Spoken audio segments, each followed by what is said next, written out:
Close my door.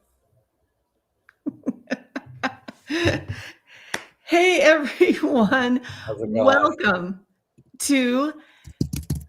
We're having a little bit of technical difficulties here, but I do want to say welcome everyone and thank you for joining us today on Girl Campers webinar in partnership with Scenic Vans. We are so glad that you're here today, and we have Kevin and Emily Fannan from Scenic Vans joining us. And Scenic Vans, they were actually recommended to Girl Camper by a couple of our California Girl Campers who purchased vans from them. So what better recommendations can we get? And as a fellow van owner myself, I'm really excited to hear what they have to say. So Kevin and Emily, they're going to share a bit about themselves and their expertise and all about camper vans. And they're going to help us better understand about things that we should consider before we, jump into this kind of RV lifestyle. We're going to cover things today like the camper van market, picking out the right chassis, how vans are designed and built, what to look for quality and functionality. And we're also going to cover, a few misconceptions along the way. We're going to also wrap up with a Q&A at the end that's going to feature, some insights from real van owners. And this is being recorded, so you can go back and watch it anytime and share it with a friend. Now, if you have a question and you want to join in, you do need to be logged into your own YouTube channel, and then you just add it to the chat. Easy breezy, right? All right, so let's get started, and I'm going to hand this off to Kevin and Emily and let them take it away. Awesome. Awesome. I hope, can everybody hear me? Cool. Hi, I'm Kevin Fannan. I'm the CEO of Scenic Custom Camper Vans. My wife, Emily, is, I think, below me on the screen, or I guess to the side now. This is Emily Fannan. She's my wife. Do you want to, you're muted, Emily. Kevin, I can't hear you, actually. Can you hear me? I can hear you. You can't hear me. It shows my mic's working. I can't hear you. Do you want to try to turn your volume on? Can you It hear says, Kevin? yes, we can hear you.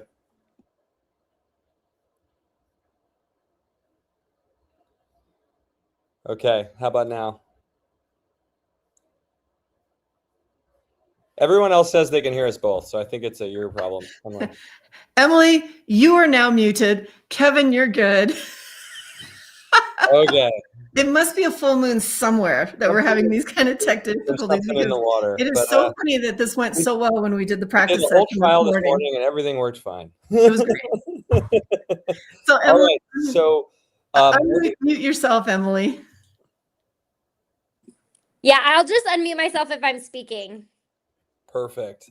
So a little bit of background about us and our company. We started really as hobbyists. I actually used to be an attorney. My wife was a therapist for children. And basically in 2018, we went on a vacation to New Zealand. And when we were researching, the best ways to see New Zealand, everything we read said you should rent a camper van. They actually call it hire a camper van in New Zealand.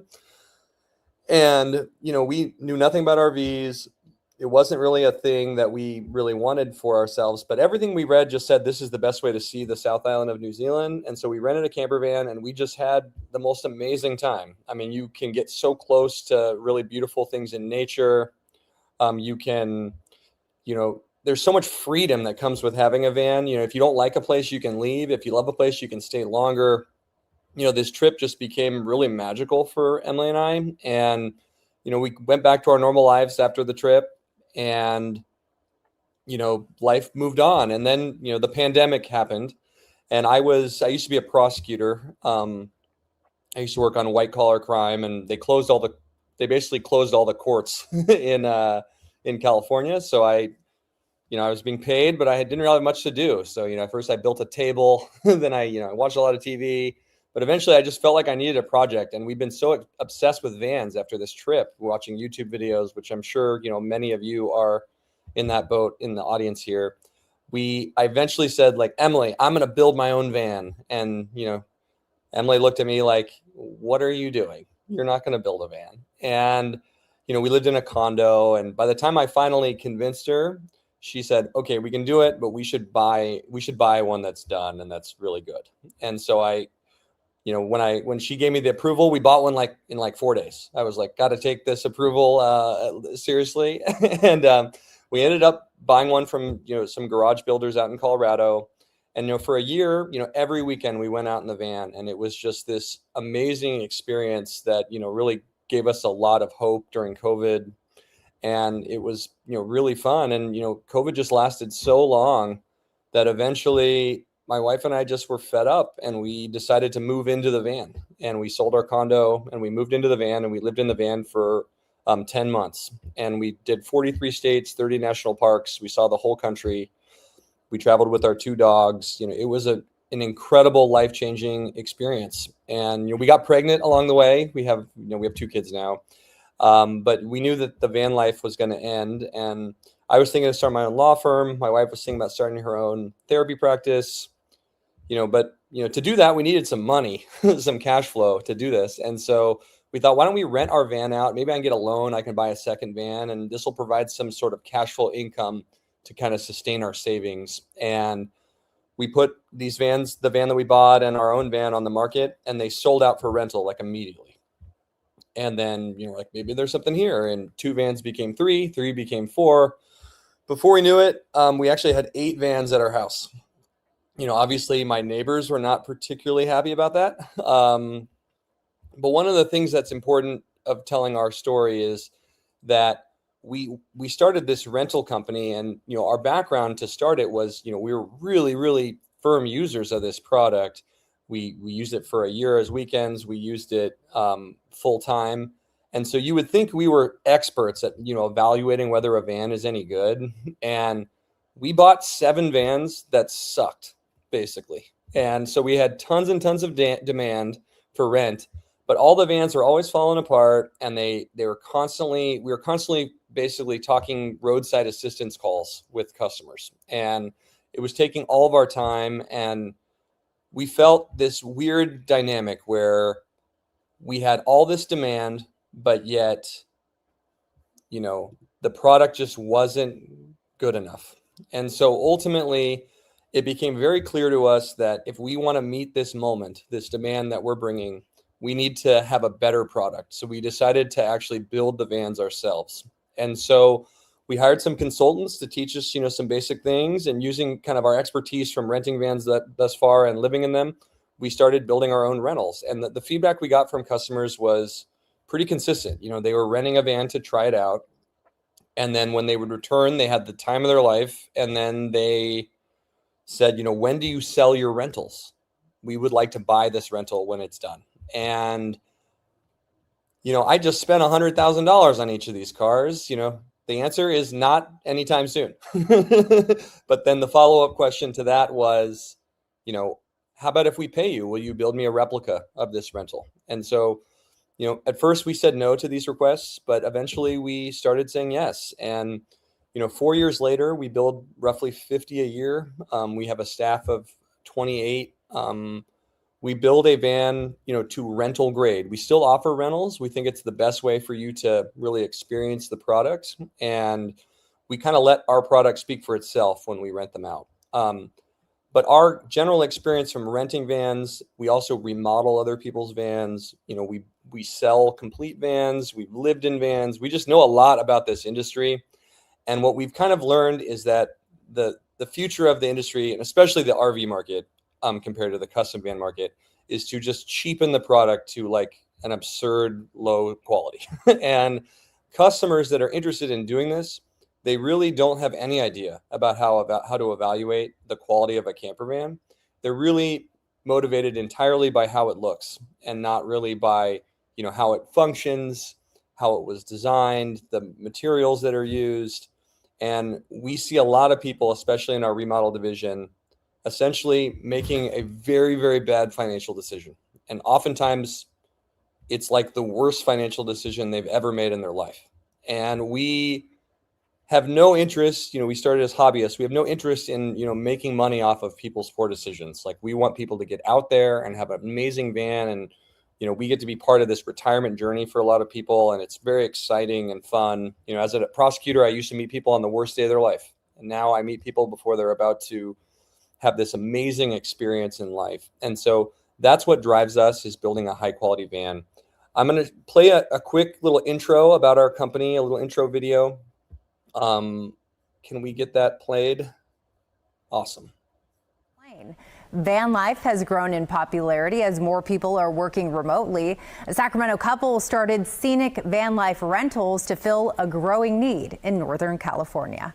What started as a lifestyle for Emily and Kevin Fannan has turned into a COVID-born camper van business for this Sacramento area couple. They started off going on weekend trips for the first year in their custom van before selling all of their belongings and traveling across the U.S. for 9 months. We were like, this is so cool. Like, we've loved being on the road for, 6-7 months. Other people should be able to experience this. Like, does this type of thing exist? The pandemic brought people anything. It was a new appreciation for getting outside. So people hit the road to get to national parks and backroad treasures. And many chose RVs, but there's a growing section of travelers who went a different direction. They're actually choosing the van life. Photojournalist Vanessa Bizzuto met with a company in Rockland that is really changing the industry. Today's the day that we go on our grand adventure. We sold our house, we sold a car. It's a little surreal that we're pulling off right now. I know. We did 43 states, 30 national parks. We're just driving and there's just this epic waterfall just right next to the road. No idea it was here and it's just insane. Our goal was to live in the van for at least 6 months, and about 9 months in, it felt like it was time to go home.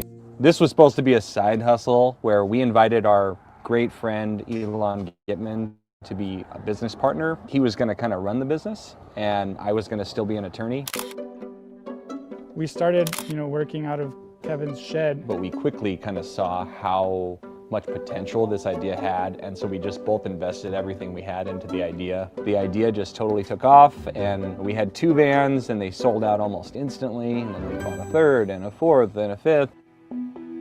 We're a custom van upfitting company, and so we take your commercial cargo van and then we upfit it with a custom layout to fit your exact needs.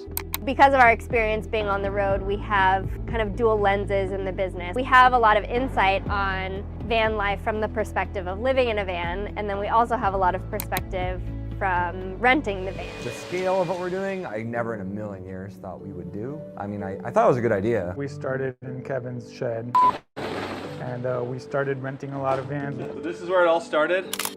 We first heard about this as a dream of theirs, a concept, and we had no idea how it would take shape. We had all of the cars parked behind here. The very first rental was on March 3rd, 2022. Our fleet got significantly larger and we had to move to a new facility. First year, I remember when we did $10,000 in sales in a month, and we were like, we made $10,000 in a month? This is like the coolest thing ever. That's insane. A year into that, we found that we needed more space. We had to rent a second facility in the same business complex. We ran out of space again, and here we are in a facility that's maybe 4 times as big. This is our build shop. We can comfortably build about 8 vans at a time. Parts are actually organized. Everything labeled makes it really easy for our builders to get the job done at a high quality and quickly. This is where we build all of our custom woodworking for all the vans. More space here just creates more drive to get things done. We're not crawling all over each other. At the last shop, we were only able to fit 3 vans, and now we're up to, I think, 7 vans here. When you guys last interviewed us, we had 1 full-time cleaner, we had a director of guest services, and we had two part-time builders, 1 full-time builder, and Elon and I. Now we have 21 employees. It is cool to see people succeed when they didn't necessarily have opportunity before. Scenic Vans allows people to try van life without having the barriers of entry that we did when we bought a van, sold our belongings. It really hit us how successful they become, and that their hard work is paying off, and we see their hard work. The 2 of them together are such a powerhouse that it just keeps growing and growing and growing. If we're not doing the best, like, what are we doing? So we're always improving our vans. I feel pretty proud of what we've been able to achieve. Seeing something that's as small as an idea to something that's as big as this, it's just insanely cool. Sometimes I'm struck by that, and I'll just be in the shop and I'll be like, wow, look at what I've built. We made this. I feel like I know a lot about this and I can do a lot of really good things for people. And good day, Rancho Cordova. We are checking out some incredible custom vans here at Scenic Vans in Rancho Cordova. This is a local business, started in the owner's garage, and now they are one of the premier places to get a custom van in Northern California. The Star Awards are BV's way of encouraging and celebrating the next generation of business leaders. These emerging entrepreneurs remind us that ethics and integrity aren't old-fashioned. Presenting the Star Award for Ethics.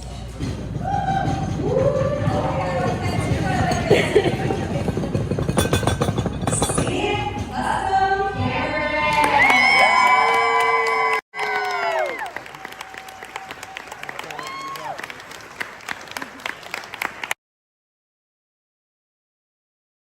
I think I uploaded the longer video, so I'm going to pause it. We made a shorter one for this show since it's shorter than our normal webinar. Can we get the PowerPoint on now? People ask us all the time. No, not what is a this one. custom camper? Not that one. Can we get the PowerPoint back? I don't have controls over the system, so.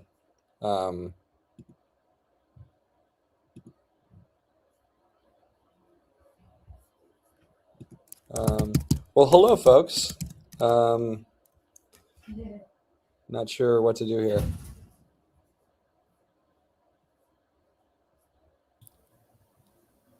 Sorry, Kevin. Yeah. This one is I don't this is on you guys' end, but we can talk a little bit about your custom vans. This is, yes. I mean, it looks like you guys have a great setup there. Yes. And now you guys not only build the vans to sell, but you also build them back out for, like, if I wanted to come in and build something, you would work directly with me.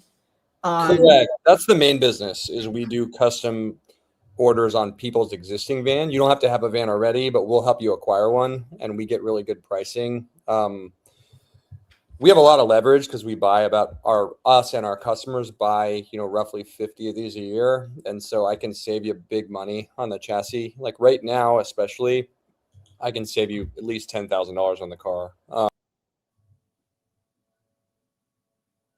I just lost you. Oh no, I think I just kicked Kevin out. Oops. I'm so sorry. Oh my God, this is interesting. We'll get him back here in just a second. Sorry about that, Kevin. It's all good. Can we get the PowerPoint working, or should I share my screen? I can do that if that's possible. I see something that's moving here. Is that your PowerPoint? Yes, it is. All right. Then okay. I will jump back out and let you take it from here. Perfect. So in this session, I'm hoping to get to all of it. I'm not sure if we have enough time, but in session one, we're going to go over kind of knowledge of the campervan industry and chassis selection. We're going to talk about avoiding some expensive campervan mistakes, and then we're going to talk about how you should design your van. That's an area that I think a lot of van companies don't do well. And next, we're going to talk about how you as a consumer can evaluate the quality of a campervan and the quality of it. Emily, you got to mute.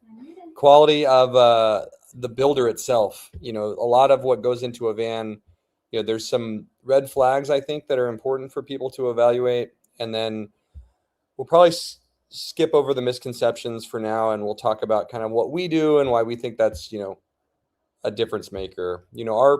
Obviously our goal, obviously we want to sell vans, but truthfully, we really want to educate people, because we feel like if we can, increase the knowledge of the consumer base, they're ultimately going to pick a company like ours over some of the companies out there that are really selling kind of bunk products. And so let's move to the next slide. So you want to buy a camper van. So let's talk about the layout of the industry, the types of camper vans that are out there. A question people often ask us is, why are good vans so expensive? And then oftentimes people want to finance. And so we have a lot of knowledge about how that works. So this is the layout of the industry. There's essentially your Class B RV, your mass manufactured RVs. There are, doing the van yourself, building it yourself as DIY. There are small volume custom builders. And then there's sort of larger volume custom builders. That's what we do. So mass manufactured Class B RVs, these are really RV style in a cargo van body. These are the ones that you find at RV dealers. In our humble, honest opinion, there's lots of issues with these, and they have very low customer satisfaction. And so I'm going to go over we're going to go through these quickly, but these are just some common layouts that you see often in a mass manufactured Class B. They always have kind of the same thing: shower, interior shower, some sort of seats with extra seat belts, a fridge, a microwave, a sink, and then some sort of bed. Go to the next one. Again, here, this is, this converts into a bed, but it's got extra seat belts for extra people, built-in shower, tall fridge, stove, sink. Next one, same thing. Bed, complete big shower, big fridge, extra seats for people. Next. Yeah, we can just skip to the.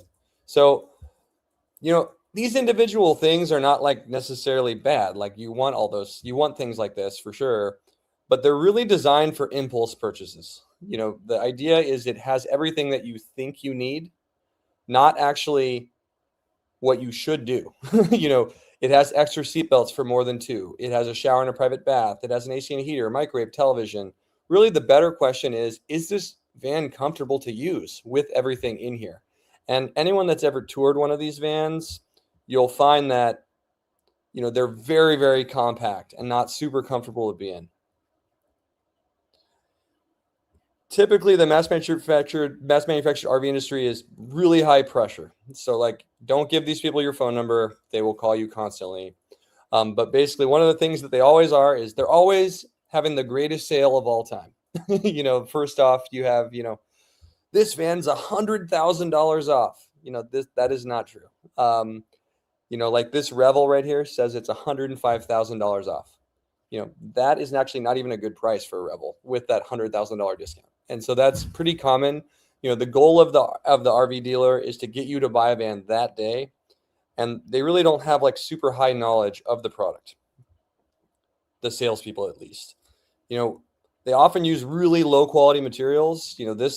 All three of these pictures are vans that are literally less than 1 year old. And these are pictures I took of remodels and repairs that we're doing on people's vehicles. All three of these vans had less than 10,000 miles on them. And so, you can see on the left, the laminates peeling off. That middle picture is pretty comical. This is a van with there's a jack stand holding the cabinet up.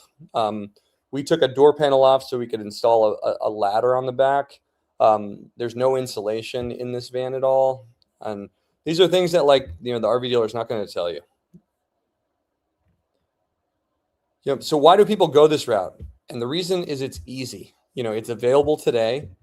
They make it seem like it's the deal of a lifetime. There's usually some sort of high pressure salesperson, and they will put you in a 30-year loan with a payment that you can afford, but it really isn't a great idea for you to do. For one, you probably shouldn't take a 30-year loan on a vehicle. That is a big red flag. But generally, most of the RV industry actually makes a majority of their money from the financing, not from actually the selling of the car. And so they want you to do one of these loans because they get a big bounty on that loan. So we always tell people, if you go this route, it will be one of the most expensive mistakes you've made in your whole life. I promise. And we think our whole thing is that you should go custom route. They're actually typically cheaper if you know who to go to, and the quality of the product is significantly better. Typically how a custom van works is the customer buys the chassis separately, and then the customer enters into a construction contract with the builder for the build. Very, very few custom builders sell the chassis, because most of the custom builders, they don't have big operations quite like mine, where, for me to buy the chassis, that means I have to, pay the money for the chassis and hold the whole cost of building the van until I find a buyer. Whereas if you do a custom van, you pay me before I spend any money on anything. And so it makes it a little bit easier to operate. So that's generally how, custom vans work. The selling of complete vehicles is really only doable if you're building more than 30 vans a year. And even then, it's still tough. Next slide. So used vans, that's another real option.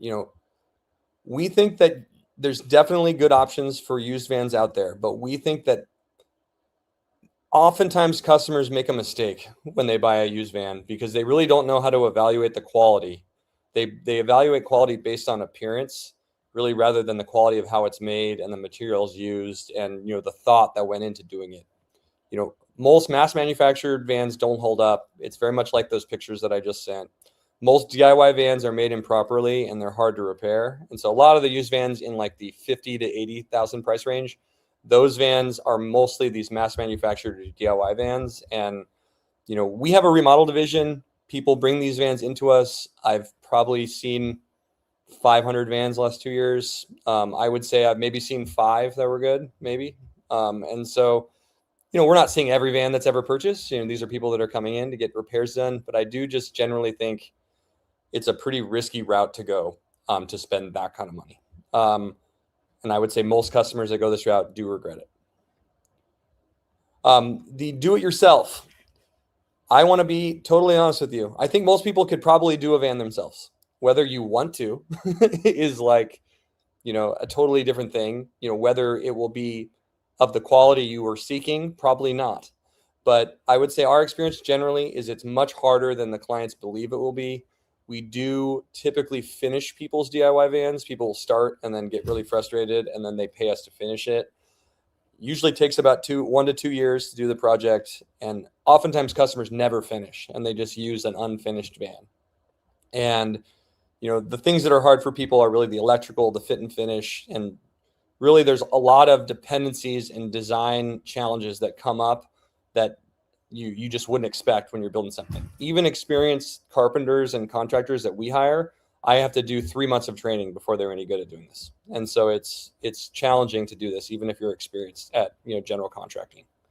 If you're going to go the DIY route, I highly recommend that you use a kit. There are companies that sell like complete van kits. They're not going to be as nice as like hiring a professional, but usually you have better results if you buy a kit. There's a company in California called Surge Supply. I think they make the best kit personally. They're maybe a little bit more expensive than some of the others, but it's definitely worth it. Kits usually don't include the electrical install. So, I would maybe, investigate finding a builder to do your electrical install for you. There's places that will do your windows, but, these are all things that you can learn on YouTube to do yourself. But that's kind of it for DIY. So, within the custom van industry, the first category of van builders is really these small garage builders. These are, a few employees, 5 to 10 vans per year. In this dichotomy of the industry, these are usually highly custom. And so if you want something that's highly, highly custom, I would go to a garage builder. But if you're looking for, for something that's highly, highly custom, usually that means usually a lot more expensive. In the small garage builder, system, you typically have a really wide range of pricing. There are kind of people new to this who don't really know how to invoice this properly. And then there's companies that build like really, who, really do high-end work, and they maybe will do something that a larger scale company wouldn't do because it's hard to scale. And that might be something that you're interested in. I would say, we think repetition yields mastery. So just because someone uses floor plans or things like that, that's actually a sign that they're good at what they do. Because whenever you do something the first time, it's never really that great. You always get better more times you do things. And so, when you're doing highly, highly custom stuff, you typically have less knowledge from repetition. The next sort of type of van companies are these larger volume custom builders. These are companies that have an infrastructure in place to do like 50 plus vans per year. In order to scale any sort of custom thing, you have to offer a floor plan based approach typically. You know, just like if you buy a house in a new development, you start with some sort of model and there's some choices there. That's actually how we operate as well. You know, it's really hard to scale full custom again, because, you know, you need repetition and you need standardization to actually do a lot of this work. I would say at this scale, painting cabinetry is not a common practice. Usually they use pre-finished walls, laminates. There are some exceptions, our company, but painting things is really time consuming, so it's hard to scale. It requires really complicated efficiency tools to meet, you know, the deadlines of an install project. Again, I do think that repetition just yields a higher quality product, and I definitely believe that the larger volume builders are typically better for most people. Another thing to consider, you know, when you're looking for a builder is, you know, this is a custom made product. You know, things are likely to go wrong. You know, we are very honest about that we have a warranty and we honor that warranty. You know, we have an infrastructure in place to service a warranty. You know, we have a warranty team that, you know, if you have an issue, they bring it in and we fix it right away and get you back on the road. And so ultimately, you know, a smaller build, you know, a smaller builder doesn't really have the infrastructure in place to serve you, because they have to work on that one van that's bringing in money. And so having an infrastructure in place is just really important. So why are custom vans so expensive? We have a video for you.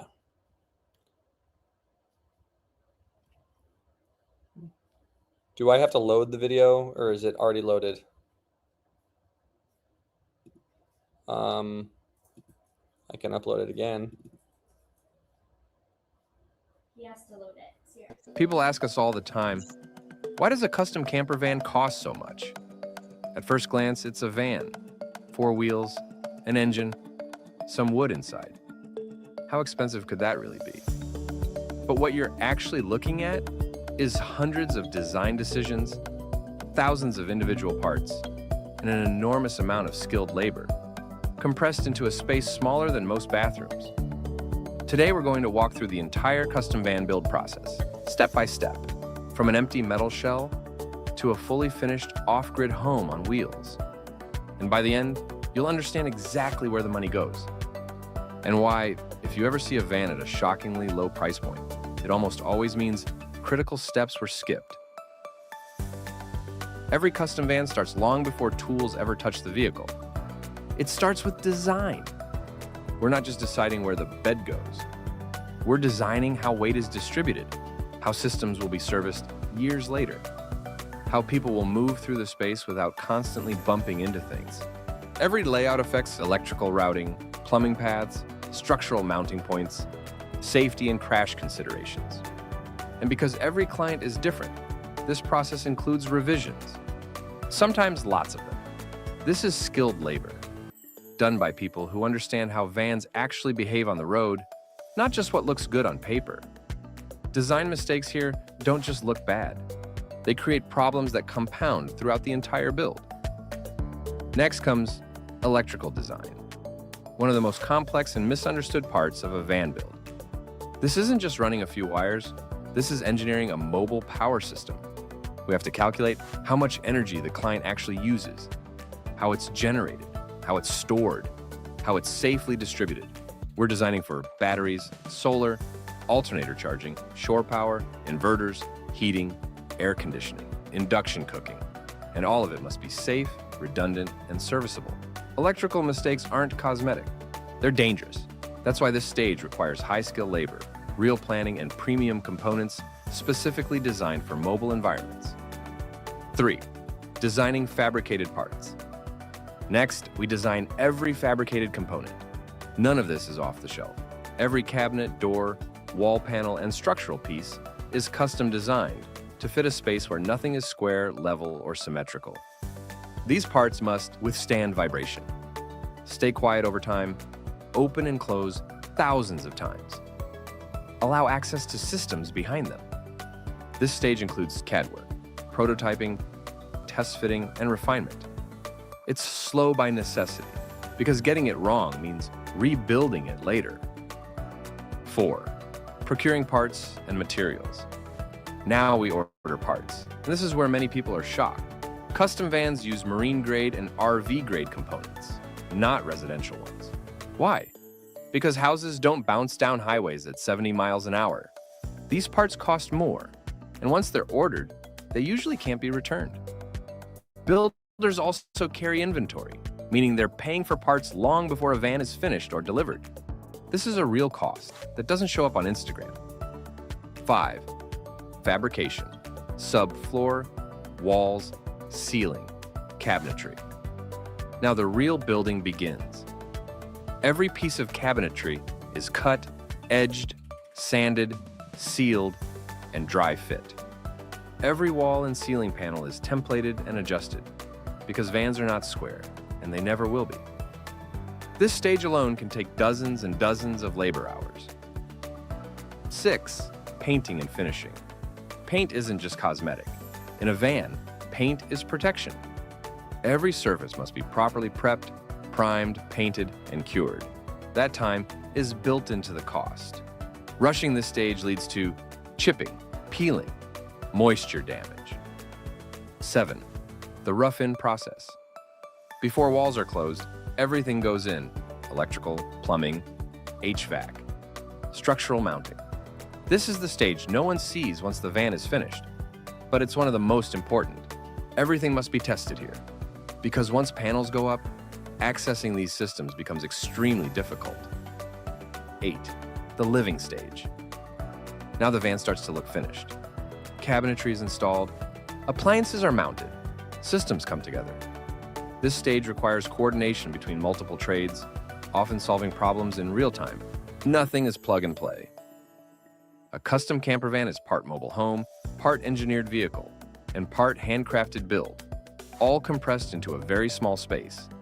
So when you look at the final price, you're not just paying for materials or a finished interior.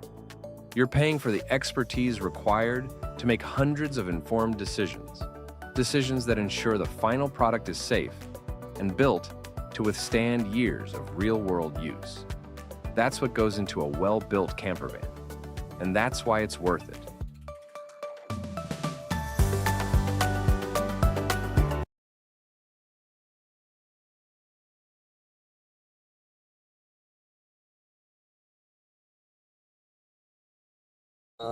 All right. Well, thanks for watching. So kind of the first big decision that you got to make when you're doing a build, is really what chassis is the right one for you. And so we're going to briefly talk about kind of the difference in the chassis and some misconceptions about what's out there. There's really 3 main chassis that custom camper vans are built on. There's the Ram ProMaster, there's the Mercedes-Benz Sprinter, and then there's the Ford Transit.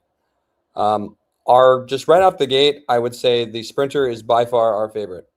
We think it's not even close in terms of what is the best van to build on, but I will go through each of them and kind of why we've come to that conclusion.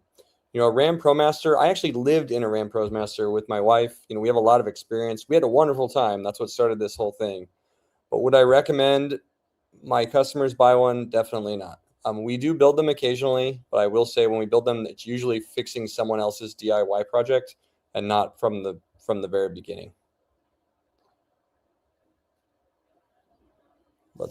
So the benefits of a ProMaster is it actually has the lowest MSRP of the 3 chassis options.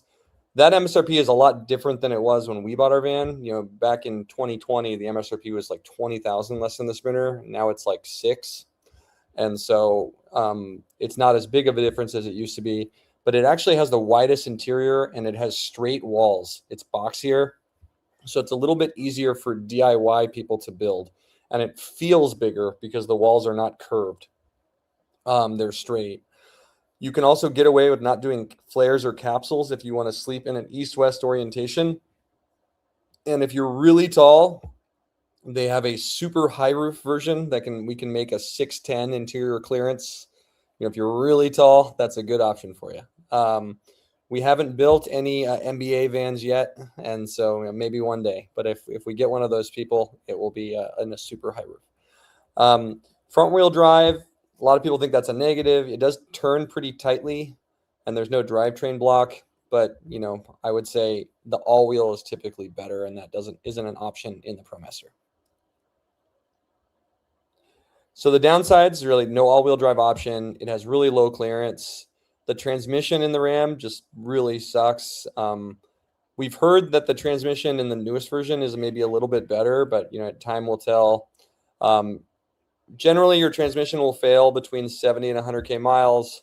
It's much louder than the other vans, and the seats sit really high. So if you're over like 5'10", your head will be kind of in the visor. And so it's not very comfortable for tall people. For me, I'm 6'2". I actually had to put in a lowered seat base so that I could use the van. Of course, we found that out after we bought it. There's really limited to no third-party / aftermarket support for things like ladders, roof racks, side steps. There's significantly less options out there. Things like windows, way less options. And so that's kind of a downside. But I would say the transmission, main issue. It has a much lower payload, so you have more weight issues with the ProMaster, and I definitely feel like it has the lowest resale value.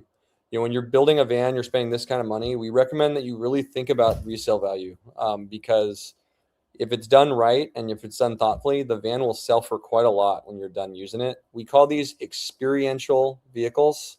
You're going to have an experience in this vehicle. You're not going to run this into the ground. You're going to have an experience, and then you're going to sell it to somebody else who's going to have an experience. And so preserving that resale is a really healthy way to think about buying one of these. Next slide. When is this a good choice? I'd say if you're only going to campgrounds ever, if you are not doing any winter travel, if you're extremely budget conscious and you don't care about resale, or if you're over 6'5", I think 6'4", we can do it actually in a Transit. But if you're over 6'5", you might want to stand, and there's this super high roof version. But generally, I don't recommend a ProMaster to really anybody. Let's just keep going. We got a lot to cover here. Transit. So here's some Transit builds that we've done. I will go over the Transit. Next slide. So benefits. Of the gas options, it's the most powerful. It has this EcoBoost engine. There's an all-wheel drive version. It's actually the tallest, with the exception of the super high roof vans, which are really, really rare. Typically, it has cheaper parts and maybe easier access to dealer support. I would say all-wheel drive Transits under 100,000 miles have pretty good resale value, and you can get away with east-west sleeping on a long wheelbase. On the long wheelbase Sprinter, you cannot sleep east-west because the capsule doesn't allow for that. I can get into that later. It has the highest tow capacity. If you're going to tow a boat or something, I would recommend doing a Transit. You can also, if you're under like 5'10", you can sleep horizontal in the van without buying flares. So it does make the van a little bit cheaper to build. Downsides, there's a lot of downsides to the Transit, and we think there's a lot of myths about the Transit maybe being better than the Sprinter. But the ground clearance is not great on the Transit. The high roof is really not a true high roof. It's really a hat on the medium roof. And so basically on the medium roof van, they just sort of put a topper on it. And so the door is not at the top like on the Sprinter. And so you do have to duck to get into the van. That can be a problem for people. We generally design a van so there's sort of like a seating area and you can look out the slider door.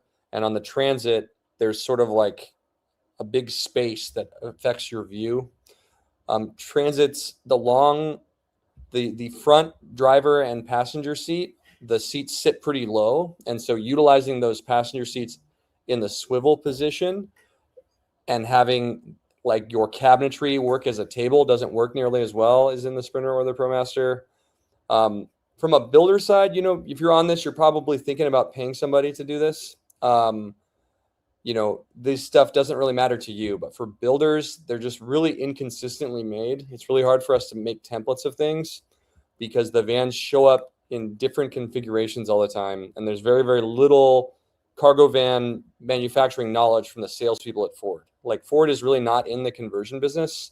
They just have a van that's sort of incidentally convertible. Aftermarket support, while more than the ProMaster, it's definitely way more limited than the Sprinter. and that results in, higher conversion costs. I would say the thing I hate about Ford is I have no leverage to get you a good deal. So Ford, I don't really know how to say this better, but Ford is just really bad at making this car. When they sell most of their vans direct to businesses, they don't really sell them retail. So if you go to a Ford dealer, they might have like one. And so for me to like work my tail off to get you a good deal, they're not really interested in giving me. You usually pay kind of sticker for the car, whereas with Sprinter, I can get you a van for, right now I can find you a van like $10,000 off. It's like kind of crazy. No diesel option. Diesel engines last way longer. They have way higher resale. And so we just think a diesel van just makes more sense, especially since I can probably find you a Sprinter for less than a Ford. The spare tire issue. So the spare tire is under the back of the van, and the access point for the spare tire is kind of in like the floor area where the garage would be.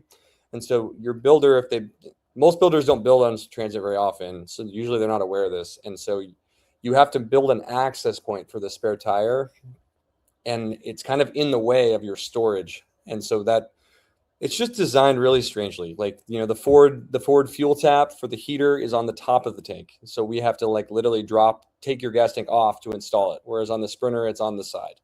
There's like lots of these weird sort of designs, things that Ford didn't really think about for converting. And so builders are able to work around them, but it affects lots of aspects of it. Another good example is on the framing, there's like a part that comes out at the bottom. And so if you have a shower, you have to bump the whole shower out, and that reduces the aisle space. All when they don't actually, like if Ford was designing these for conversion, they wouldn't have that bump out because it's unnecessary. And so the other kind of main issue with Ford is that Ford has a really, really weak rear framing pillar. And so I've actually never had one happen to me, but there's lots of reports of, if you get rear-ended, you can have a somewhat minor accident that can result in a salvage title for the car because of a bending rear frame issue. And so you could spend all this time and money building out your Transit and then get in kind of a minor accident that's not your fault. And then, the insurance will pay you out for the car, but like you probably don't want to start over. And now it has a salvage title. And so those are kind of the downsides with Ford. When is Ford a good choice? Ford's a little bit taller than the Sprinter. And so I think, if you're between 6'2" and 6'4", 5, I think you'll have a better outcome in a Transit. If you want to build a van for a family, it's a little bit easier for us to design a family van in a Ford because you can sleep east-west in the back of the Ford, whereas that's not really possible in the Sprinter. And so we can be a little bit more creative with having multiple sleeping areas in a Ford. If you live in an area with limited diesel repair, now, not Mercedes dealers. I don't think you should take your van to a Mercedes dealer, but diesel repair people can take care of a Sprinter, no problem. But in your area, if you don't have diesel repair, I would get a gas engine. If you're not in a hurry to complete your build, or if you're like an American-made car fan, go for a Ford. The reason why I say you're not in a hurry is typically there's not very many options. Like typically the van that's at the dealer is going to be white. It's not going to have very many features. It's not really going to be for conversion. It's going to be really spec'd for a business for, cargo transport and whatnot. But if you want to order one that's color and has some conversion related features, Ford will tell you it'll take 2 months to get there. The soonest I've ever seen is like 13 months or so. It takes a really long time for Ford to like build your van and get it to you. I'm hoping that improves, but I always tell people, if you want me to find you a Ford, I need like 3-4 months. If you want me to find you a Sprinter, I need 5 minutes. And so that's typically how it goes. Who should avoid? If you want to go to the snow, I would avoid a Transit. They're really low to the ground. If you intend to use your driver or passenger seat as sort of part of the design of the van, it's much more challenging to do that in a Transit. If you like overland style builds, like ones that have big beefy tires and racks and ladders and stuff, there's less aftermarket support. And then if you want the highest resale value, you're definitely not going to get that with a Ford. I can tell you that for certain.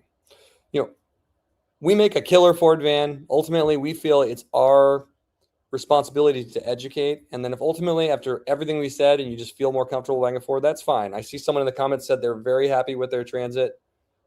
I'm not surprised. most people are happy with, the one van that they have. But for the most part, we think the Sprinter is just definitely better. And I'll explain why. So these are some Sprinter builds that we've done. Let's go to the next slide. So, they're definitely the highest quality vehicle. We feel that compared to the Sprinter, the Ram and the Transit, they kind of drive like a clunky truck or a U-Haul, whereas the Sprinter drives like a Mercedes. Like, it's a much smoother ride and quieter ride typically. We think diesel is a big benefit because the van just lasts a lot longer. There's way more aftermarket support for not just like exterior stuff, but things in your build that make the build out more clean and easy to do. It has the most clearance, especially in all-wheel drive. The all-wheel drive van comes with a 3-inch lift standard, and so it's way off the ground, which is nice if you're going off-road and things like that.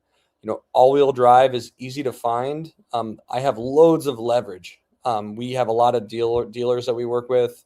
We're sharks when it comes to buying the van, and I can get you the best price I can find. I don't make any commission on the car. My philosophy is pretty simple. If I can save you money on the car, you have more money for the build. And so we work our tail off to get you the best price.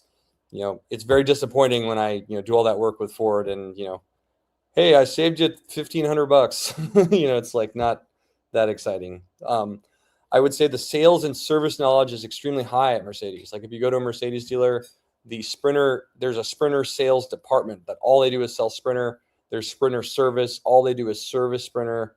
They're like really knowledgeable about the product. Whereas if you go to Ford or Ram, like the same guy that sells you, a Dodge truck or a Ford Taurus is the guy that sells you the Transit or the ProMaster. And so typically the salespeople don't know anything about this at all. And like I said, Ford and Ram aren't really in the conversion business. They just have vans that are sort of incidentally convertible. Next slide. People often say that they're worried that the Sprinters are so hard to fix. We think that's just not true at all, actually. If that was true, I would have all my rentals being Transits because it would be really hard to operate a rental company if that was the case. Sprinters actually have really long service intervals. So like you don't need an oil change for 15 to 20,000 miles. Sure, is the oil change a little bit more than a gas engine? Yeah, but you don't have to do it that often. I would say most builders focus on the Sprinter so you get more consistent conversions. Again, repetition yields mastery. And if you're doing a lot of, one van, you're going to generally get better at it. It's definitely the most fuel efficient option. The all-wheel drive Sprinter gets roughly like 16 to 20. The rear-wheel drive one gets like 20 to 25. They do really well. It's a true high roof body. The door runs all the way to the top of the van. And so you get the biggest view. The windshield's much bigger. It's definitely you get the most sort of view when you're using it to explore. I think, based on the way it's designed, you can have much cleaner trim work. The fit and finish and the trim really adds a lot to what makes a van look really good. And, Sprinters for sure have the best resale. In my humble opinion, 20 to 30% higher. At sale. Downsides, most repairs in a Sprinter involve the emission system. And so the emission system is tied to a thing called limp mode in a Sprinter. So if your emission system's not working, your van can go into limp mode, which basically makes your van only go 40 miles an hour and you can't do anything until it gets fixed.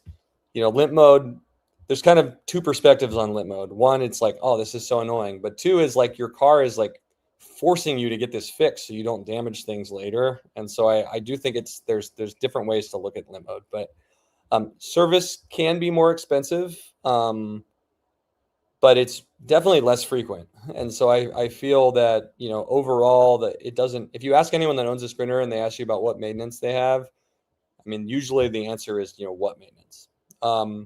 They have the highest, that def warning light does come up. They have the highest MSRP of all the vans. If you are not savvy at buying a Sprinter, you will get absolutely ripped off by the Mercedes dealer. We see this all the time. Customers come to the dealer first, buy a van, and then bring it to us. And then I find out how much they paid. It's like, man, if you just would have stopped here first, I could have saved you $20,000. There's lots of strategy that dealers use to essentially kind of rip you off. You know, typically a person buying an all-wheel drive camper, an all-wheel drive cargo van, are not buying it for their business. And so some dealers are kind of unscrupulous, and they will make sure that the only all-wheel drive vans on the lot are fully loaded, so that if you come looking for an all-wheel drive van, you have no choice but to buy, you know, one that's way more expensive. You know, we have dealers around here that, you know, you can definitely, like, the cheapest one has an 85,000 sticker. You know, I can find you one with a 75,000 sticker plus $10,000 rebate. And so the 85,000 sticker has all kinds of things that are completely irrelevant to the conversion. But, you know, in the dealer's mind, it's like, hey, you're spending 160,000 on a toy. Why can't you pay 170? And so we think that that's awful. And so we try to really negotiate the price for you and try to, I mean, like I said, if I can save you money on the van, you just have more money for the build. So it works out for me. Next. When is this a good choice? I would say in almost all circumstances, it's the best choice. There's very few times I think it's not the best choice. If you're doing any snow travel, it's undoubtedly the best choice. If you're doing any off-grid travel, it's undoubtedly the best choice. If you're at all concerned about resale, it's definitely the best choice. If you want the highest quality vehicle, the quietest vehicle, the best fit and finish, you know, buy a Sprinter. If you go to a van show, you won't even see a Transit there. You'll see very, very few Transit and ProMasters. And I think that says a lot about, you know, the difference between the vans. Who should avoid?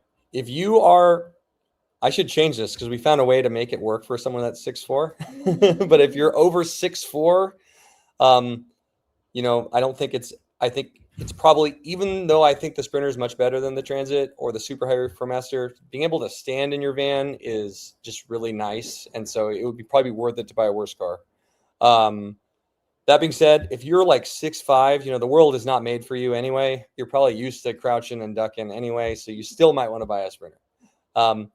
If you are trying to do a new build in a used van, I find that it's very, very hard to find used empty Sprinters in good shape, especially in all-wheel drive.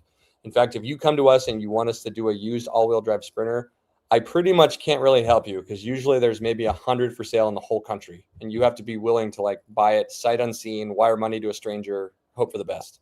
And so there's a lot more. I mean, that comes from the fact that people don't really sell Sprinters. They're good cars, and so there's lots and lots of Transits used for sale. And so usually if you want to do a used van with a new build, you know, I don't recommend that for lots of other reasons, but if you wanted to do a used van and a new build, I think Transit's a little bit easier to find a good deal. Van build design. We're going to move over to Emily. I think you've heard enough of me for now. We're going to have Emily speak for now. Should I mute me or? No, I'll just speak through yours. So we can do the video presentation first. And then I'll go. Gotcha. I got to upload the video.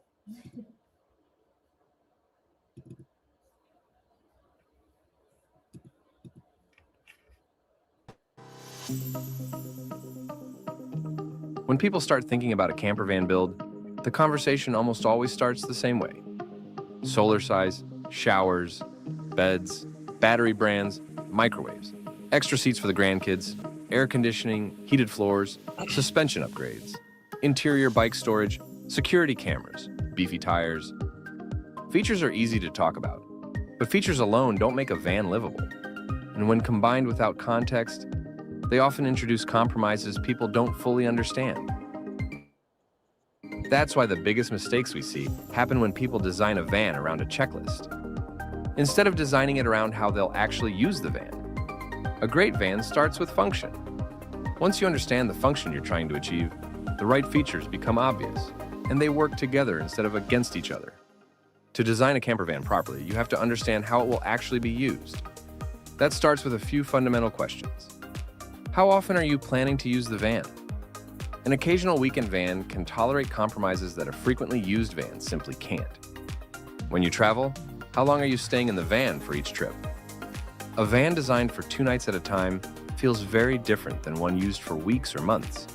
And the difference isn't just comfort, it's logistics. Longer trips require more storage for things people don't always think about.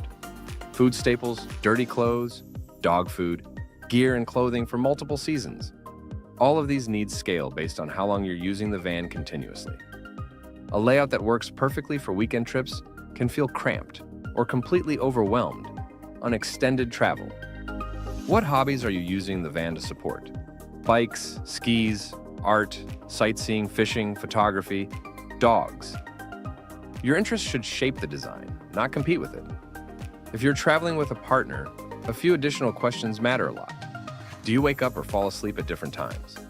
Do either of you get up to use the bathroom during the night? And how do you actually spend time together in the van? Playing games, watching TV, reading, scrolling, or some mix of all of it? Are you bringing a pet? How big is the pet, and where do they sleep? On the bed, on the floor, or somewhere dedicated? You also need to be realistic about physical factors like height and mobility. Factoring those in early leads to a far more comfortable space.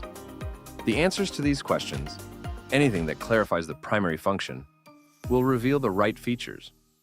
Once you understand how a van will be used, there's one reality every good build has to confront: compromise. A campervan is an incredibly powerful tool, but it's still a small space with real physical limits. Every decision pushes something else out of the way. The biggest problems we see don't come from bad intentions. They come from trying to avoid compromise altogether. The goal isn't to eliminate trade-offs. The goal is to choose the right ones. That's what separates a van that looks good on paper from one that actually works in real life. One of the most common mistakes we see is what we call the Frankenvan. Frankenvans usually come in two forms. The first tries to do too many functions at once. A weekend adventure rig, full-time home, mobile office, luxury RV, and gear hauler. On paper, that sounds versatile. In reality, each use case pulls the design in a different direction. Gear hauling wants open space and durability. Luxury RVs want permanent systems and fixed furniture. Offices want defined work areas. Full-time living wants maximum storage. Stack those priorities together and they start competing. The result isn't versatility, it's friction. You spend more time rearranging and adapting than actually enjoying the van. Good builds are very focused. They do a few things extremely well, not everything halfway. The second type of Frankenvan comes from chasing features instead of function. This usually starts with inspiration. A great bed design from one van, a kitchen from another, a shower idea from a third, a power system from a fourth. Individually, these are all good ideas. The problem is they weren't designed to work together. Each feature assumes a specific layout, power capacity, water usage, and daily routine. When you mix and match without understanding those assumptions, systems clash. A dinette bed might seat 4, but requires nightly setup and sacrifices storage. A shower adds convenience, but increases water demand and reduces living space. A farmhouse-style ceramic sink, tile backsplash, or a tile shower may look great on delivery but will need repair because of van vibrations if the van is used frequently. On social media, features are shown in isolation. What you don't see is how they affect access, storage, weight, openness, and daily effort. The result is a van that checks boxes but feels disjointed and uncomfortable. You end up with the roaming pile of stuff problem. Moving items from the bed to the bench to the shower just to function. Space isn't used effectively because minor use cases were prioritized over daily life. This is why features alone are dangerous. Good design isn't about collecting ideas from the internet. It's about making sure every feature supports the same daily workflow. We hate to break it to you, but you can't have it all. After walls and a standard bed, you're working with roughly 25 to 38 square feet of usable space, about the size of a walk-in closet. Good design isn't about getting everything you want. It's about choosing what actually matters and letting the rest go. When someone promises every feature, no compromises, and maximum luxury in minimal space, that's usually a red flag. Either the systems are undersized, the layout hasn't been lived in, or the trade-offs just haven't been explained yet. It's easy for a builder to say yes to everything to get a signature. It's much harder and much more valuable to explain why some visions won't result in a well-made van.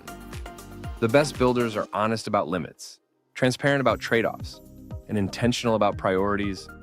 That honesty is what leads to vans that actually work, day after day.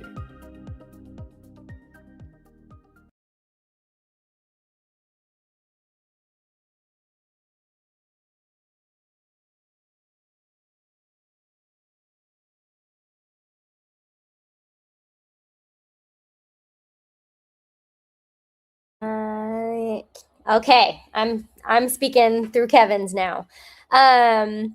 So that video was great. It really summarizes our priorities when we're working with a customer designing a van, how we want to prioritize function over feature. And I'm going to go over some of the different things that we discuss in like a build consultation per se. We spend so long with customers in build consultations. It's almost crazy. Like sometimes it's 3 to 4 hours because we really want to make sure a design matches perfectly with each customer so that there's no surprises at delivery and so that it really meets all of their needs. So one example of discussions that we have and considerations that customers need to have is about the bed system. So one area is height and one area is mobility. So there's two types of, or I guess there's 3 types of sleeping, 4 types of sleeping. But what I want to focus on is the difference between east-west sleeping and north-south sleeping. So in east-west sleeping, that's usually in the short wheelbase. We add capsules to the sides of the van so that you can sleep east-west. And within the capsules, you get about 79 inches, but the capsule isn't the whole width of the bed. So one area is kind of not as long as the rest of the area, whereas a north-south bed, the whole bed maximizes the 79 inches and you get more of a near king size bed. East-west is more of a queen size bed. Some of the considerations is when you have an east-west bed, that means if there's more than one person is climbing over the other person to get out of the bed. So that's a big consideration. Sometimes, we have this whole conversation and then we remind them of that piece and they're like, oh, we're not climbing over each other. Okay, that bumps you into a north-south sleeping, which is the long wheelbase. So there's a lot of different considerations like not only drivability, not only parking, but how you want to use the van and how you want to live in the van impacts like which chassis to choose as well.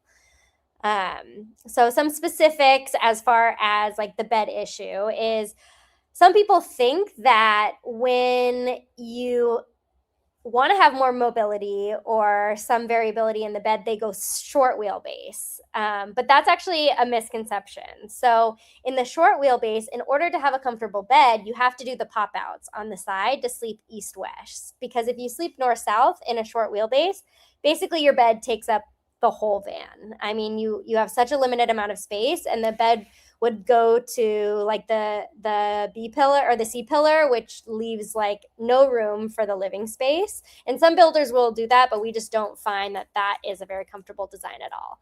So you sleep east-west in the short wheelbase in the pop outs, but that means that the bed platform can only be in one location. It can only be at the height of the capsules so that your head and feet go in the capsules with enough room that you're not right above the capsule. So there's no like lowering of the mattress platform, the bed platform, or raising it higher because you wouldn't fit in those capsules. So the only way to have a lowered bed option in the short wheelbase is to have a dinette. And then when you have a dinette, that's, like a U-shaped dinette, is you lose a lot of storage because you only have maybe one bench of storage and then you have the center area like where your feet would go in the dinette, but you don't want to store things in there because then you can't use the dinette.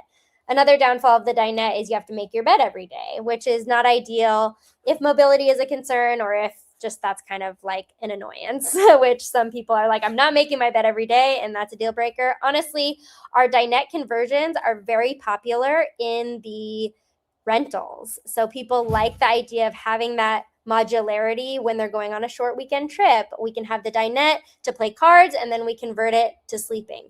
But we've only sold a few for custom builds because when they think about long-term travel or what they want to do functionally when they're spending, more extensive time in the van, they think about all the storage needs that they have, and then that usually bumps people out of having a dinette. The longer wheelbase actually gives you more flexibility in bed height. So in the long wheelbase, you don't have to account for any pop outs. So we have 3 heights of beds that we do. So we do a lowered bed, which is 30 inches, medium bed, which is 33.5 inches of clearance below, and then 36, which mostly we reserve for people who like have to store bicycles or something like that in in the van. And then you can also, you just have more space to play around. You can have a shower that's bigger, that doesn't really take up the whole van and things like that. There's just more flexibility where, so, I speak to this because some people think, you want to have flexibility, so you get the smaller van so you're more nimble. It's actually the opposite. You want the bigger van so you have more flexibility in the things that you can include in the van and the functionality that you have. So more about beds. So in the short wheelbase, this is the bed height that is fixed to fit in the capsule. So it's still like decently high, actually. We have a furniture piece next to the bed where we have a step to get into the bed. But I have heard feedback that some customers feel like it's still a bit high to get into, but there's really no working around that because the capsules are an aftermarket product that go in the framing of the vehicle that are at a set height. So that's just the height that the bed platform has to be. We want to have comfortable mattresses. So, it's a thick, nice mattress. So that in turns raises like the top of the mattress up a decent amount. You do get a significant amount of garage storage.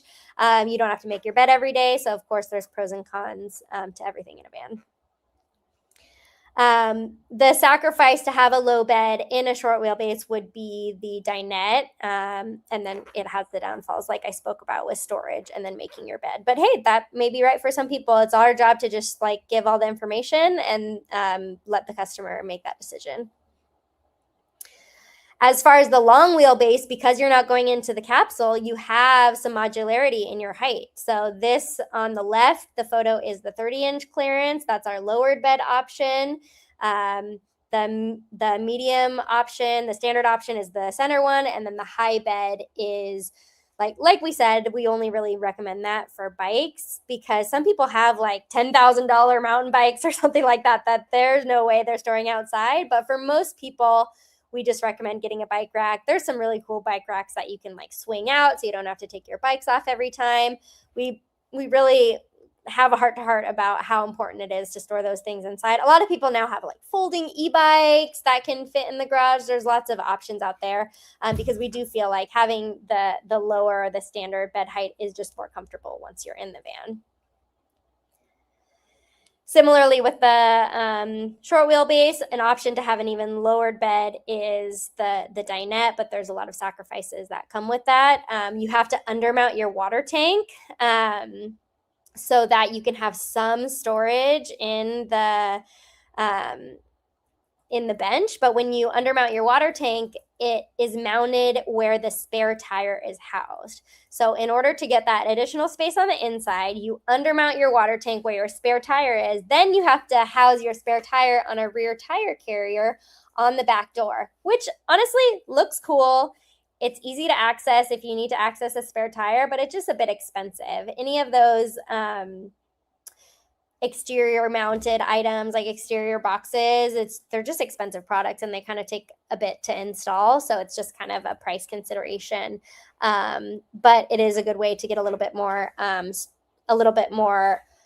storage on the inside to not have your water tank in there. Another bed option that we really only recommend for families is like a lift bed option.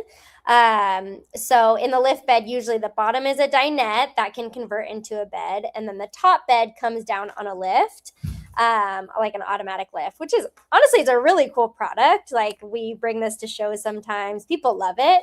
But there's a bit of a misconception as far as its functionality. So anytime anything in a camper van has a dual function, you have to think about the considerations of how you can use each of those functions.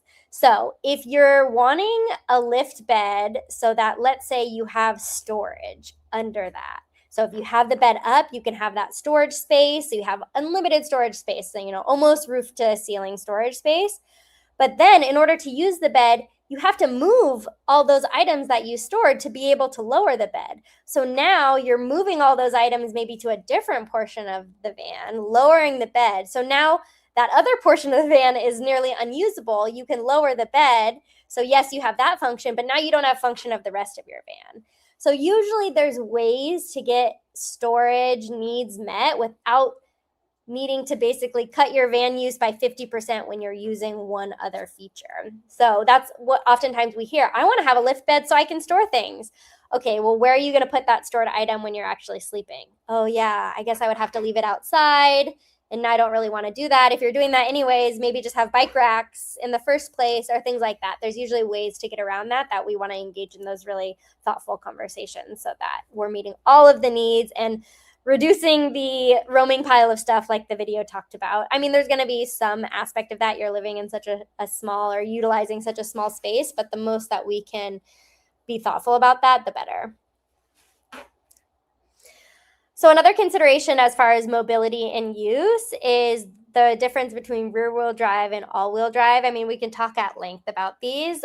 At the beginning of the company, we mostly recommended rear-wheel drive because most people don't necessarily need the features of all-wheel drive unless you're doing a lot of snow travel or you live in a place that has inclement weather or things like that.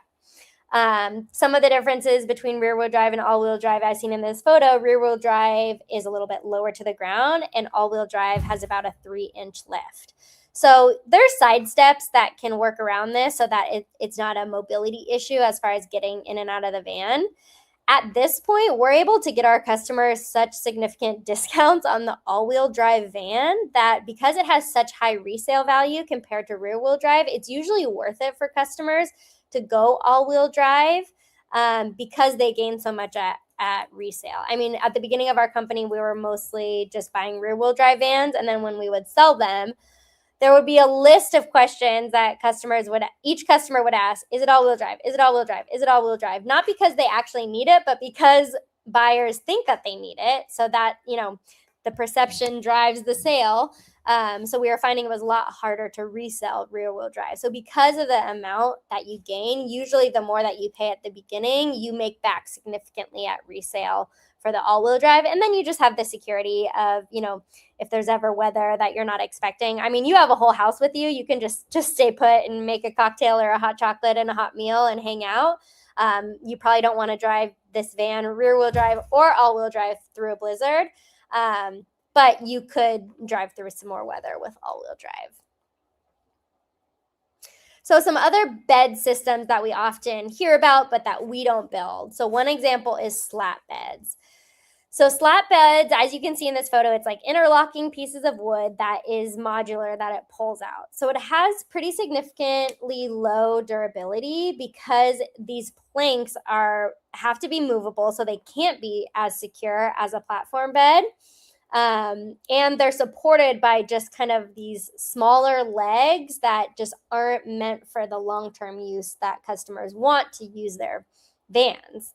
Additionally, any sort of modular mattress, like a mattress that's cut in half and used as, a backrest and then folded out to be a full bed is just going to be less comfortable than a standard mattress because there's cuts and grooves and things like that you have to kind of put together.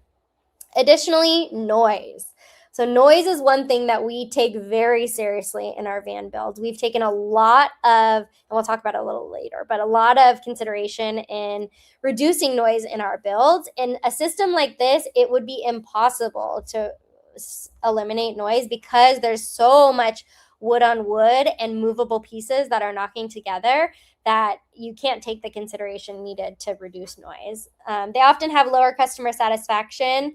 And then it has the storage access limitations that I discussed. If you have things packed right up against that when it's folded in, then you have to move all those items to be able to actually deploy the bed. And then where are you putting those items in your van? Another option is Murphy bed. Similarly, we hear a lot of requests about Murphy beds. If you're storing things above where that platform would come down, where are those items going when you deploy the bed? So it doesn't actually save space. So because you still have to consider the height of the Murphy bed. Oftentimes you'll need some sort of like floor to ceiling cabinetry that's very bulky to house that style of bed. And anytime you have any modular pieces, they're just not as durable because they have to be moving and not secure.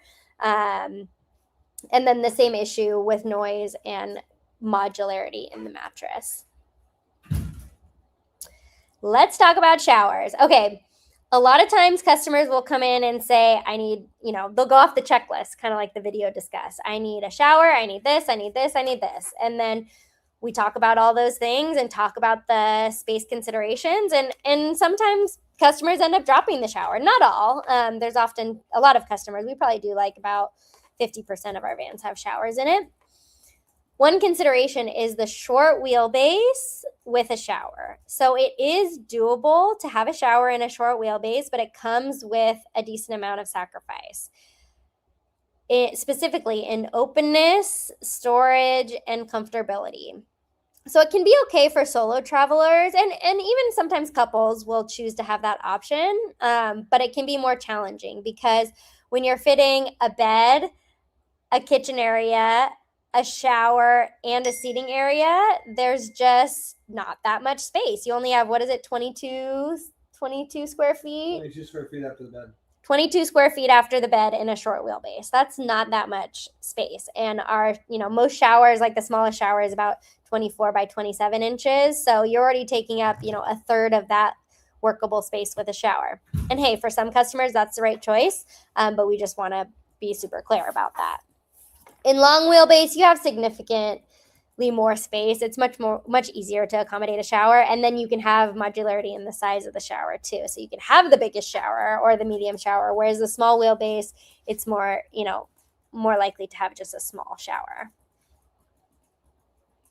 So for example, the shower, here's some examples of the shower in a short wheelbase. So one change that we made, so repetition creates mastery. So when you're creating the same thing over and over again, you're able to make improvements. That's why I feel like any builders that's going to do a true custom build, there's challenges to that because they've never built that before. And every time you build something the first time, it's not going to be the best that it could be.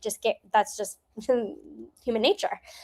So for example, when we were first building these short wheelbases with a shower, we had our regular depth galley next to it, and it made this hallway between the shower and the kitchen area extremely narrow. And we had to rework the design to figure out how can we make this more comfortable. And what we do now is we have the shower on the driver's side, and then we actually move the fridge into the bench next to the shower, have a chest style fridge in the bench, and then we can make this galley a shortened depth that increases the width of this hallway by 6 inches, which is significant in the space allotted. And it makes for a much more comfortable space so that having a short wheelbase with a shower doesn't feel so closed off and claustrophobic and things like that. Like we want to meet the needs of the customers because there's a lot of customers who are set on having a short wheelbase with a shower. So let's make that the most comfortable that, we can do. In the long wheelbase, you have the modularity to have small shower, medium shower, large shower. Most common sizes are 24 by 27, 24 by 32, and 24 by 36. And when you have either the medium or large shower, you can turn the toilet so that it faces, the front or back of the van. So you can actually close the door when you use the toilet. So you can have like a privacy toilet, which you remove while you shower. You remove the toilet and remove the base. But it allows for a privacy toilet where the small wheelbase, you can only have a toilet that faces out just based on the size of the shower and fitting in that space.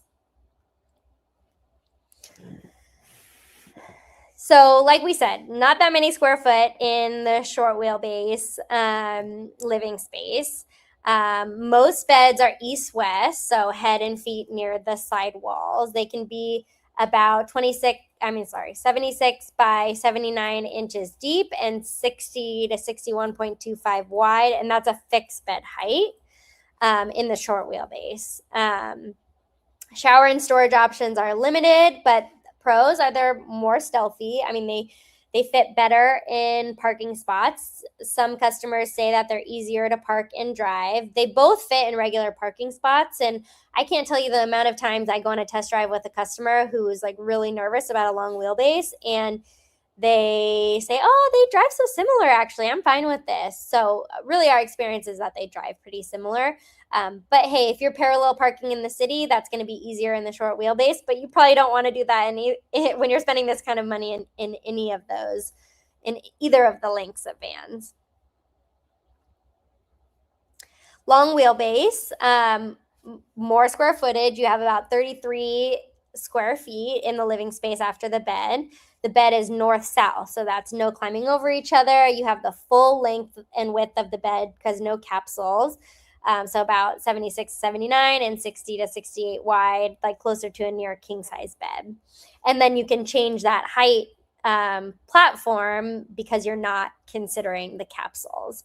You have more shower options, more storage options. Some people could argue that it's harder to park and drive. Our recommendation is you're going to park further away in either of these sizes. So it really, in practice, doesn't end up being too big of a consideration. Pets. So some pet considerations. You know, we always say that the pet ends up deciding where they want to be anyways. We could have the most grand plans. You design your van. This is the perfect spot they're going to sit. And then they don't even care what you decided. And they're going to sit where they want to sit. But the most common places are, you know, every van has some sort of bench seating, really nice, comfy cushion. Some people leave space in the garage, like right in the space closest to, you know, the living space of the van. Most common is going to be up front, either, you know, between the driver and passenger seat, have a dog bed there, or maybe even right behind the driver's seat, between like the driver's seat and some sort of galley or bench. On the bed or in the hallway, it's really hard to tell, but there's lots of options for your pet. They're going to decide, so we just want to be flexible to that. Important considerations are, you know, temperature.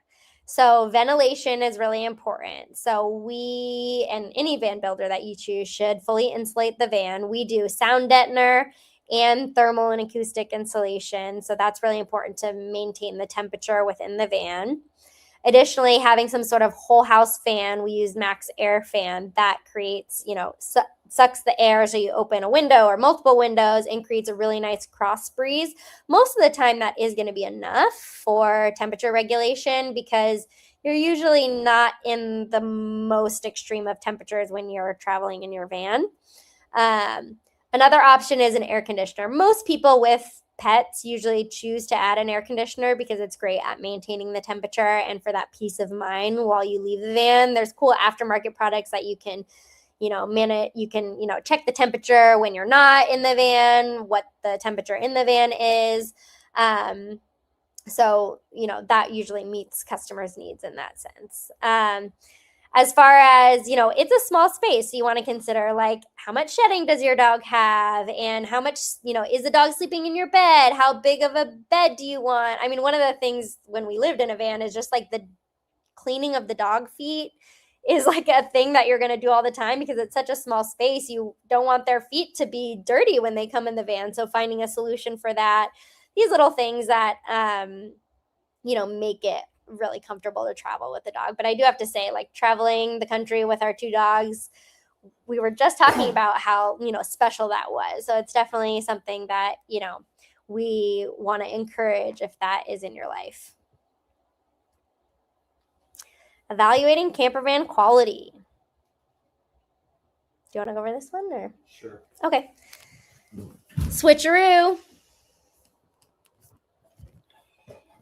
All righty. Sorry, we're sharing a computer here. I guess before I continue on the camper van quality stuff, does anyone have any questions they want to put in the chat that I can answer so that we don't have to necessarily wait till the end since we've been going for a little while? If you have any questions that you want answered, feel free to type them in the chat and, you know, I'll try to answer them the best I can. But I'll get started on this, and if some questions come in, we'll take a pause. Looks versus functionality. I would say this is the primary way that people evaluate a camper van is based on how it looks. I think it is very difficult to evaluate the quality of a camper van for even people that know what they're doing.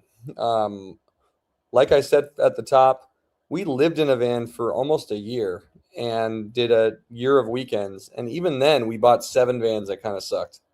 And so I feel that, like, regular people don't have a great sense to really evaluate whether a van is well made. You know, oftentimes a design that looks really clean does not always translate to functionality. You know, the percentage of space used versus the percentage of time used versus the cost of all the different components. All those factors lead to a high quality van. And often, the more stuff that you put in the van, the more noisy the van is. Heavy parts and locking mechanisms tend to rattle. And ultimately, the more you put into a van, the less luxurious or clean the van looks. Less is definitely more in a camper van. So here's some things that we don't recommend that we get asked a lot.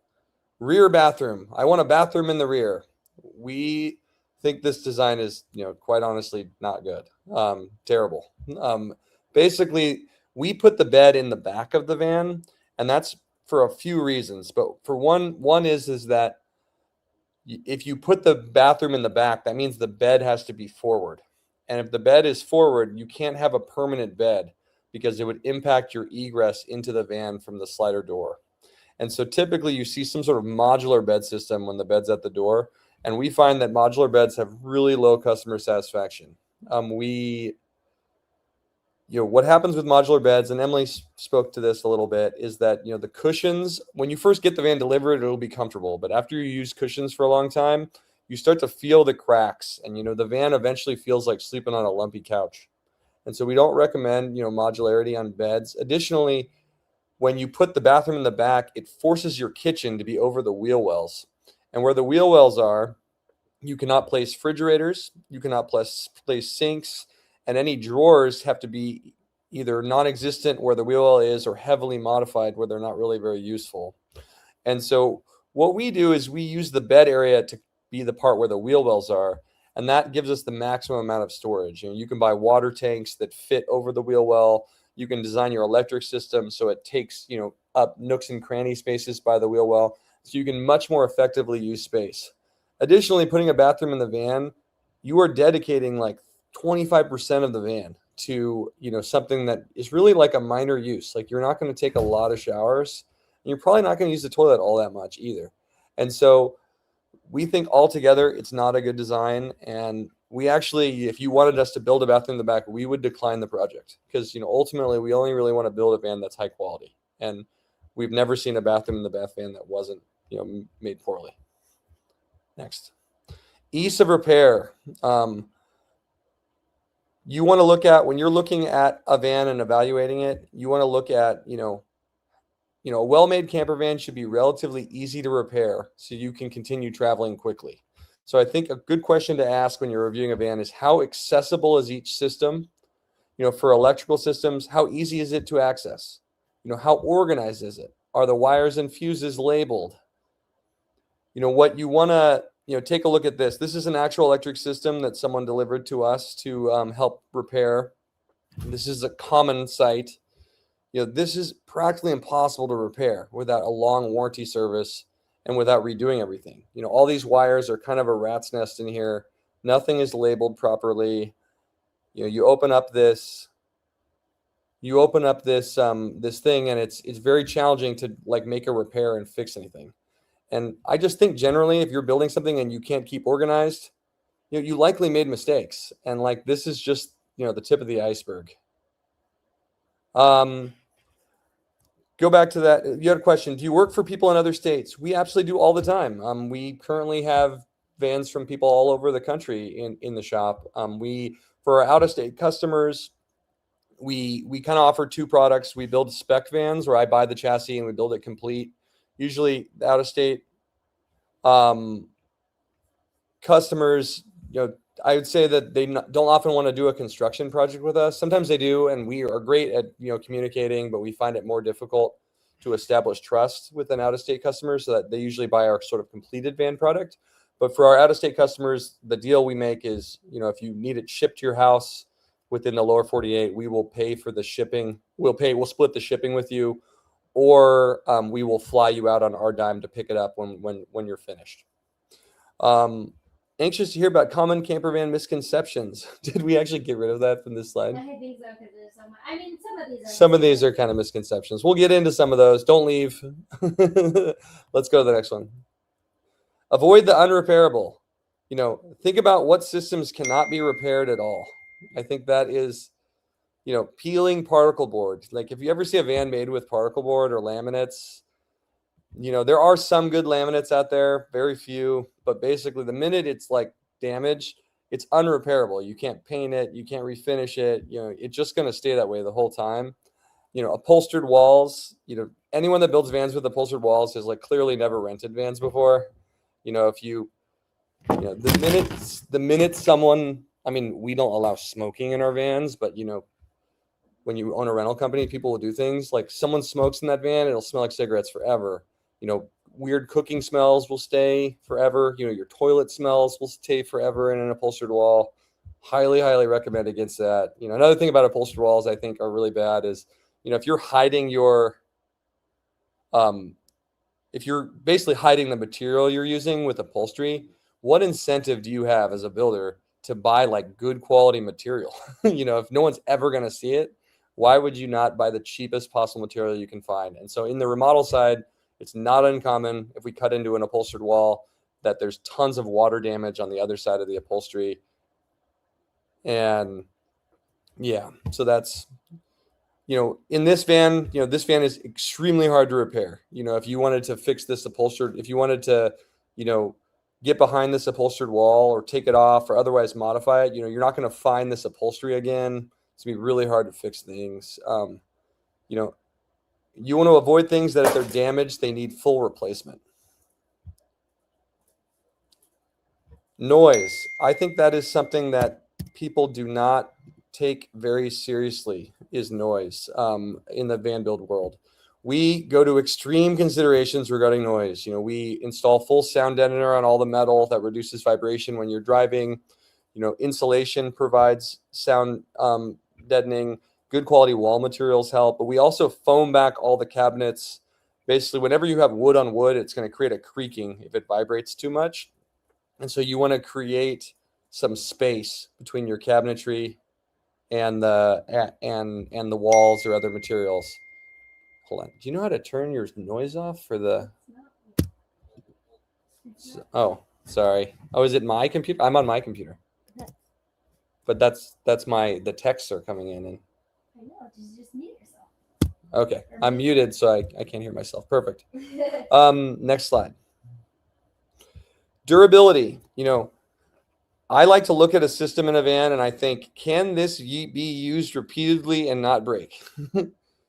Consideration should be made for repeated touching.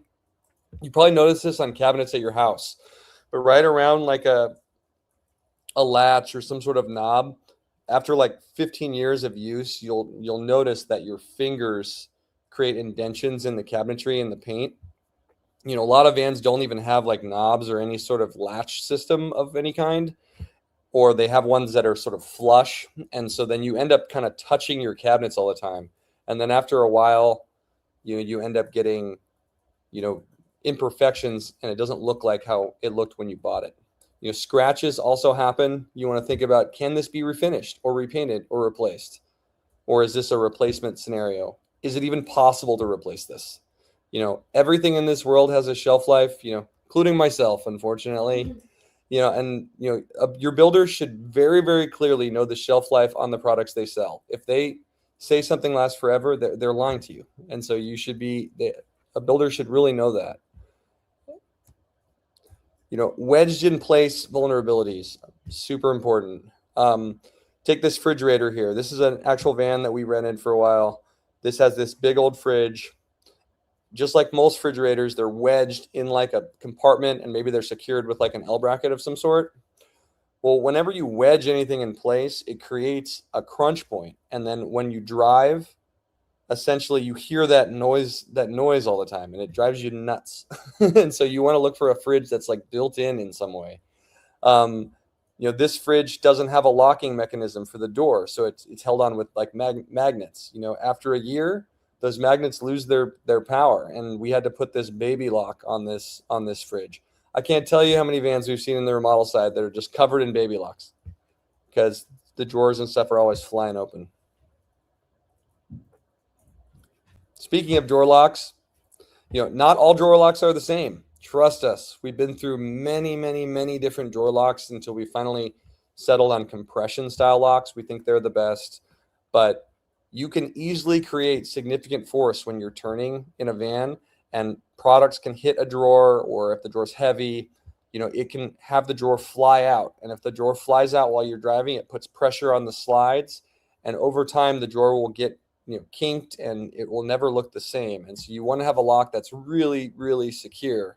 You know, typically magnets, circle latches, they're generally not strong enough for most, you know, scenarios. I can tell you, we had a rental that got totaled. You know, we don't really know how to deal with this, how to market this, because we're actually we're very happy that the customer was okay, but they got hit by a drunk driver going the wrong way, and the entire front of the van was completely destroyed. But they had minor lacerations. You know, what we felt good about was that the Sprinter's really safe. But what we felt really good about actually was that our build totally held up. Like, none of my cabinet doors flew open. You know, everything was fine, and the entire front of the van was completely destroyed. Insurance company also paid us out $130,000 for the van, and the van had 50,000 miles on it. And so, you know, ultimately we felt really justified in the value and quality of our product when this happened. But, you know, the fact that they got completely blindsided by a drunk driver and none of the doors open is a testament to how good the locks we use are. I think experience matters. This is something that I think people should really, really look into. Building camper vans is really hard. It's really risky to trust any builder that hasn't built like at least 10. I feel, you know, the first 10 vans we made, you know, our customers were happy, but I will say the first 10 vans we made are not even remotely as good as the vans we make now. If you made a van like the first 10 we made at my company, you would get fired. I mean, literally, we are so much better at this now because everything is a learning process, and you know, you kind of figure out all the different things that can go wrong the more vans you build.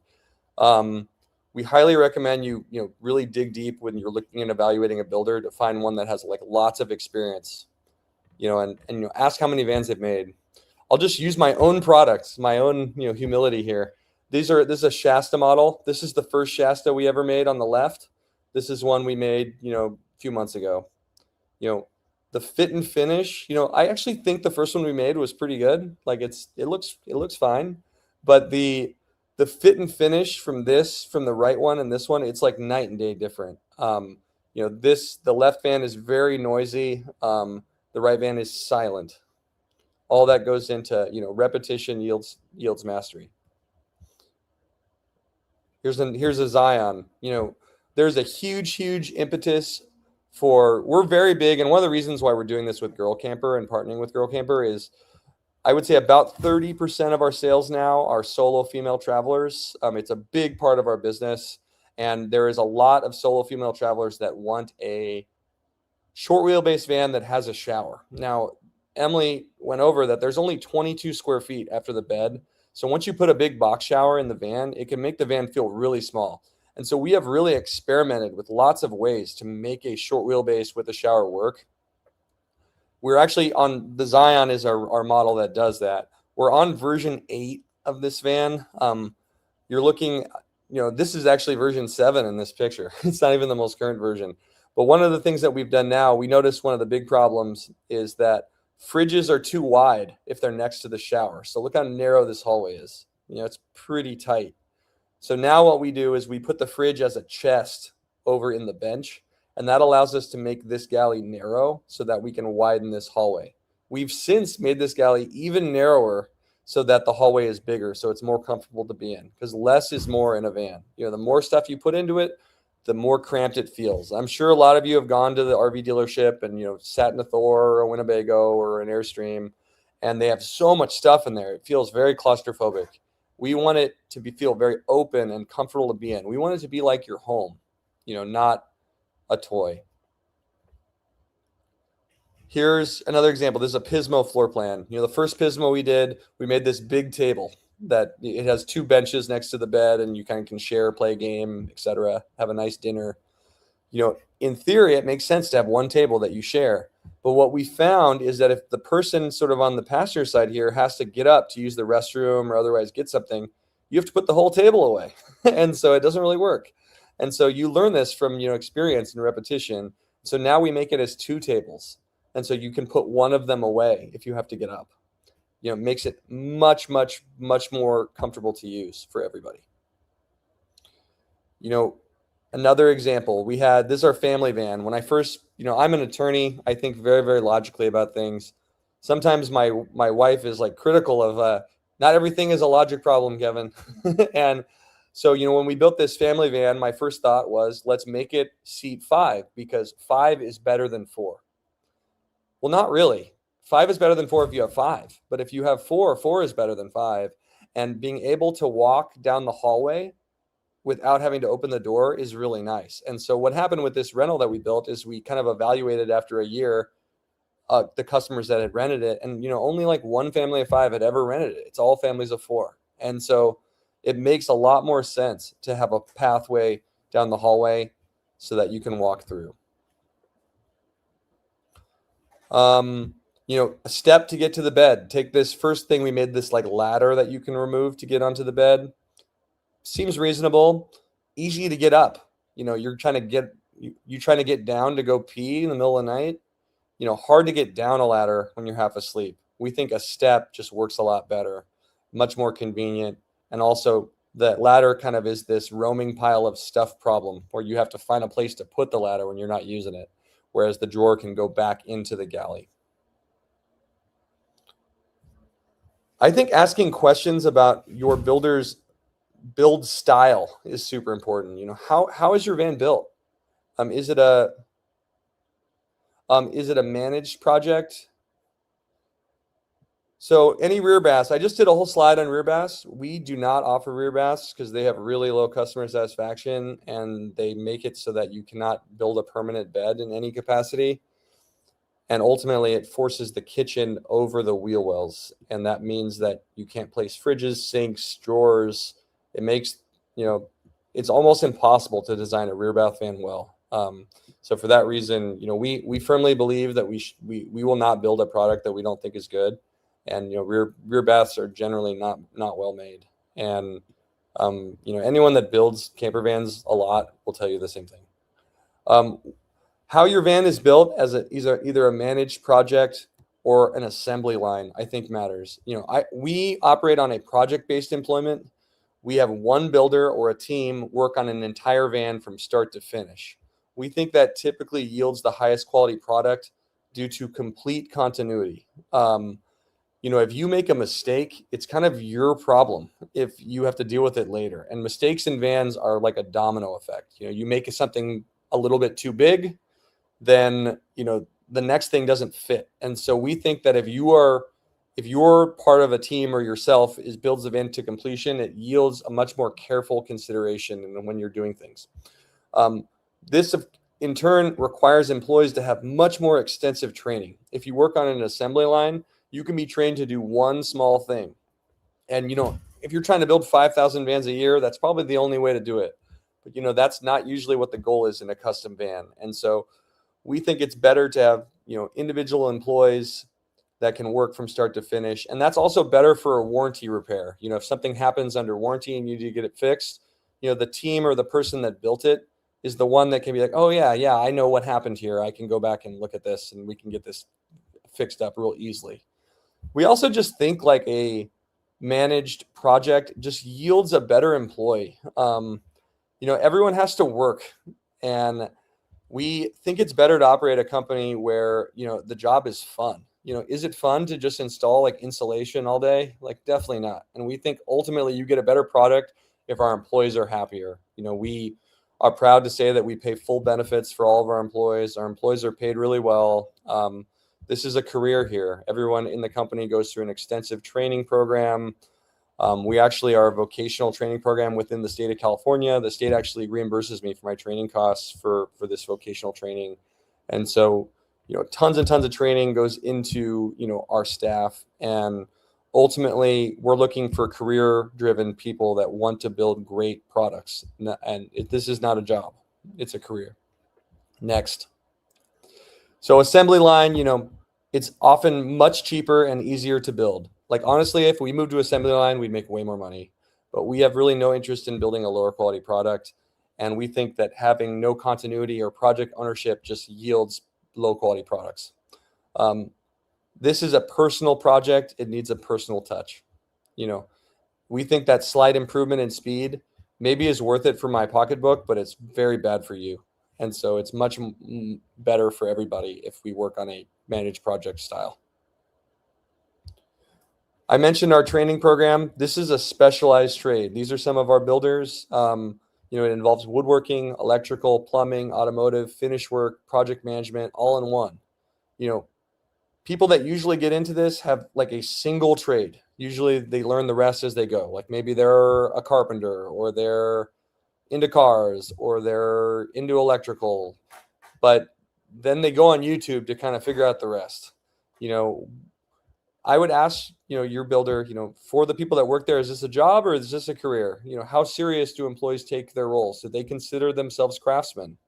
You know, what kind of training do you provide? What kind of quality assurance is done along the way? What checks do you have that everybody's doing a good job?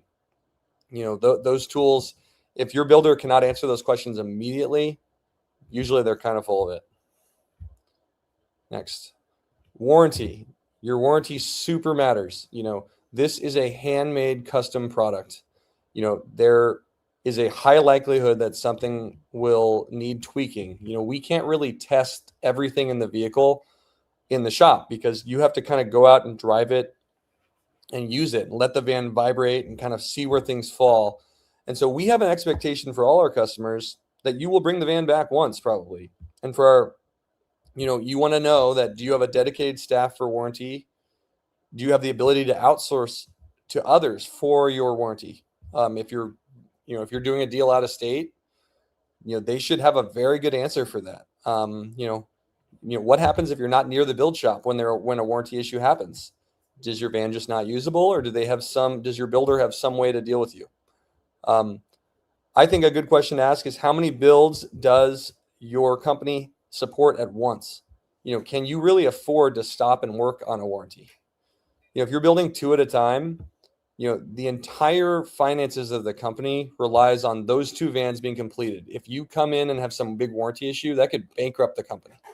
And so you want to have big enough infrastructure so that you can support a warranty repair and not have it like really damage your business. And so, you know, like for us, we have a dedicated, you know, warranty team that deals with this.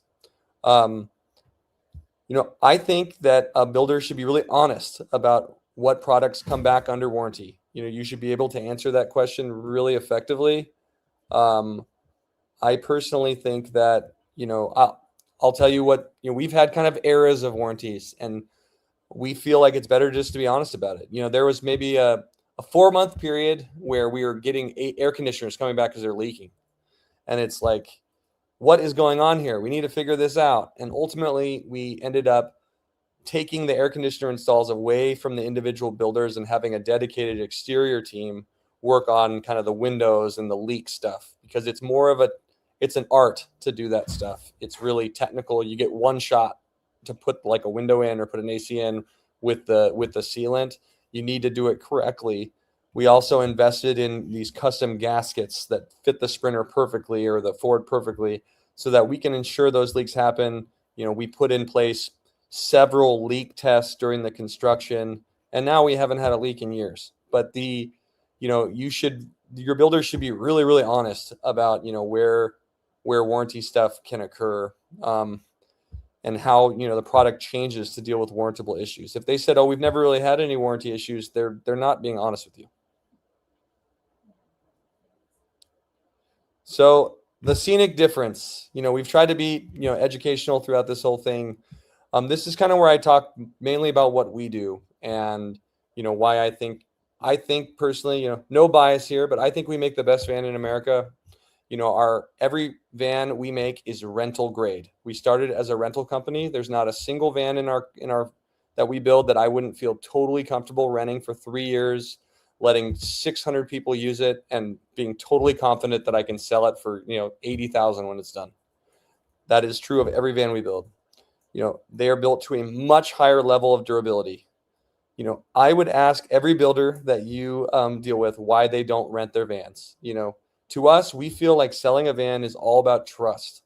You know, if you want to spend this kind of money on a product with me, you're going to have to really trust me. And so we rent the vans primarily so that we let the product develop that trust. You can try the product, see if you like it. If you love it, we'd love that opportunity to build you one. And if you hate it, I saved you a lot of money. And that I feel good about too. You know, most of our competitors have tried renting, and, you know, we're not going to name names here, but, you know, some of our direct competitors, the CEOs of these companies, have directly told me that they used to rent vans and they stopped because their vans completely fell apart after like 4 months, and they had to sell the vans that they built for rental at a huge loss. And it's like way too risky to let the customers try the product. And I think it says a lot. Most vans don't hold up to rental. Can you go back to the last slide? You know, they don't hold up. That was our experience with the 7 vans we bought when we started the company. What we found is we got very, very lucky with the van we bought. We thought all vans were great. You know, the van that we lived in was fantastic. We got very, very lucky that we bought a good one, because the 7 ones we bought after were not good. Next. I think I talked about all these things. Next slide. So our rentals really drive innovation at Scenic. You know, everything that we do, we test in a rental first. And we see if, you know, what customers think. If we have an idea, we put it in a rental. And then, you know, we have booked over 5,500 nights now. You know, we understand the shelf life of our products, you know, the resale value. To be totally frank with you, I rent the vans kind of close to cost. We make a little bit of money, but not a lot. You know, our goal is to really use it as marketing to get you to try the product. So resale value on the van at the end of the rental period is like absolutely essential to my entire business model. And so we have to be very cognizant of what these vans sell for. And we always, can you go back, please? We always, you know, like to tell people like, hey, if you're going to make this decision, I think it will have a huge resale effect. Like, it might be really good for you, but I don't think you should do that, because eventually you're going to sell the van. You know, a great example of that is sometimes we'll deal with a customer that's like 5 feet or shorter, 5'5" or shorter, and they can physically fit in a Sprinter side to side without the pop outs. And so it's very attractive to save, you know, the $5,000 it costs to install capsules or flares. And they're like, I don't need them. I'm short enough that I don't need them. And I say that would be a very bad mistake, because ultimately when you sell that van, now your clientele is only people 5'5" or smaller. And that's going to be really hard to find that client. And that van's gonna be on the market for a long time. We get a constant feedback loop. You know, our customers are very, very eager to tell us what they liked and didn't like about the vans, and we take that feedback very seriously. Our vans are always constantly evolving. I always tell our customers that it's not just some sales BS. You know, the most recent version of that floor plan that we've made is always the best one we've ever done. And that remains true today. You know, I have 3 complete vans for sale right now that we're selling. One is a Zion model, Cascade, and a Whitney. They're all really cool floor plans. If you're interested, you can go on our website, scenicvans.com. Those, you know, they are the best versions of that van we've ever made, all 3 of them. And so they're fantastic. And, you know, if you buy a van, the next one I make after yours will be better than this one. But that's just the nature of things. We're always going to improve. Next. So is the customer always right? No, absolutely not. The customer is right if they have sufficient information to make an informed decision. You know, we don't believe in that saying, you know, you are correct if you know what you're talking about. And so our job is to give you the information you need to know what you're talking about. Now, in this talk, I didn't have enough time to really go over we have a software that we've designed to build a van effectively. It has all the dependencies in there, so you can kind of make your van like a bunch of Legos and come up with different ideas. And if you come for a build consultation, part of that, we do that. And we will build your van to your needs. But it's really important that we kind of figure out what kind of functions you're trying to achieve. You know, we don't want to build you a Franken van, you know, asking you, do you want a shower? Do you want a microwave? Do you want this? Those aren't very good questions. Like, the better questions are, you know, how are you going to use the van? Because we're the experts here, and we're going to guide you in the right direction with which floor plans sort of best meets your needs. You cannot get everything you want in a camper van. There's not enough space. And so we have to prioritize the most major functions and work from there first. And then if there's room extra to like somehow manage some smaller functions, great.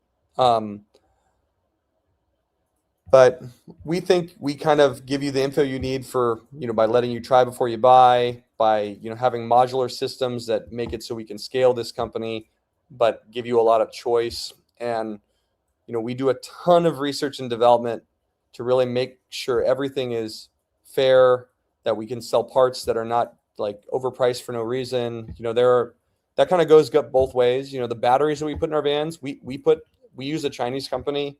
This is not a popular thing that people think in the van industry. A lot of battery companies that are, especially like some of the American made ones, we've put those in rentals, and we've put sort of our off-brand Chinese, it's not off-brand, but the brand we use, we put these Chinese batteries in vans. I've noticed no performance difference whatsoever after 600 nights of rentals. And so we don't feel like it's worth it for us to just sell you a name brand product that has really no performance difference whatsoever. We rather you save money. And in the same respect, when a product's really good and it costs a lot more than some other products, like heaters, for example, you can buy a diesel heater from China for $150. A German S-bar heater costs $1,800, but it's absolutely worth it. I mean, they're so much better. They're so much easier to use, and we just highly recommend it. And so that's how we go.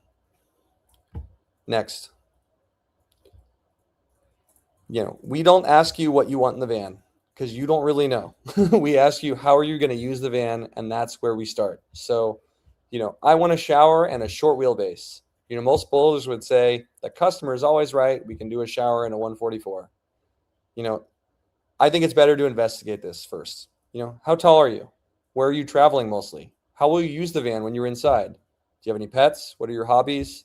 Have you tried both a 144 and a 170? Is you're wanting a 144 because of your feelings about driving it? Let's get down to the bottom of this. And ultimately, we might decide that a shower in a 144 is best, but we think it's better to ask the right questions. This is our software. This is a screenshot of our software, but we use technology and AI basically to help us build the vans. We have a bunch of AI tools that we've created for efficiency purposes.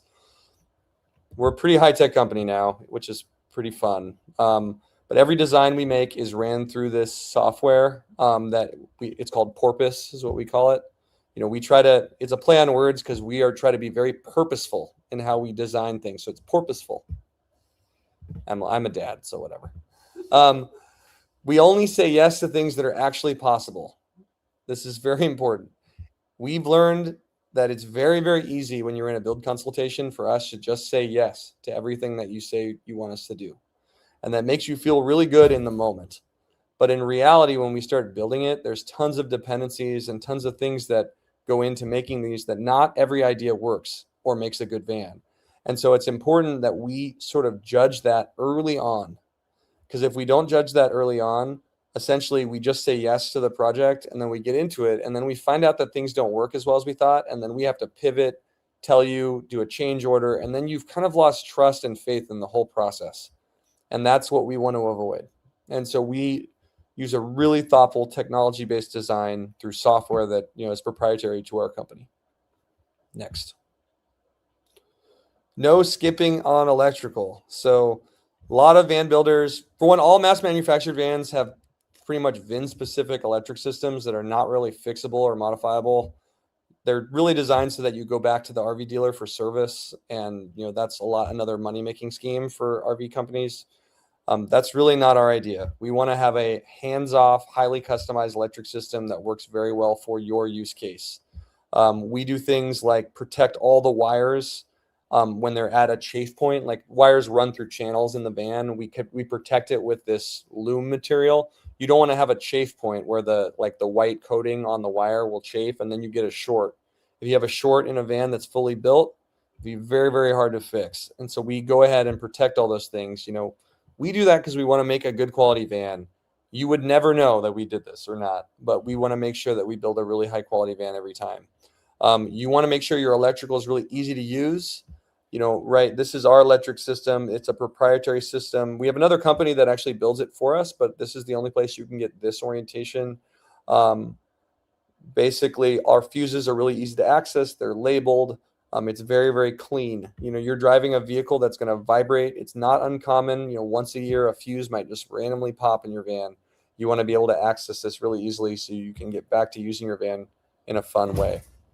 You want to separate your systems like solar, alternator. You want to have separate shutoffs so you can isolate systems so they can be easily fixed, whether it's by you or by someone else. There are lots and lots of builders that use a product called EcoFlow or other battery in the box systems. They sell EcoFlow at Costco. These are essentially originally designed for like as sort of like an electric extra battery during a power outage at your house. And people have kind of jimmy rigged these things into using them as the electric system for a van. If you see a company using EcoFlow, it's a huge red flag for quality, because it kind of means that it's a way to basically use unskilled labor to do the electrical install.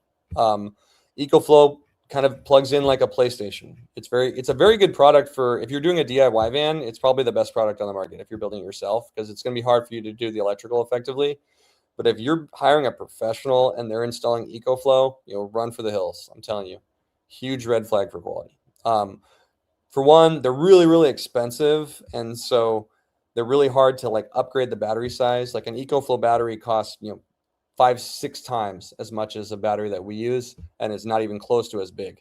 And so, our systems, for example, the minimum we offer is 600 amp hours. EcoFlow actually advertises their batteries in kilowatt hours. We think that's intentional because kilowatt hours have a larger number, so it gives the appearance that it has more power. I guess we could start doing that, but that's not typical. That's not what it says on the battery. And so we advertise in amp hours, but 600 amp hours, that's the equivalent of like 12 car batteries. That's what we put in all of our vans. We do not sell anything based on brand name. It's based on rigorous and consistent testing, both in our rental fleet and for vans we've sold if they come back under warranty.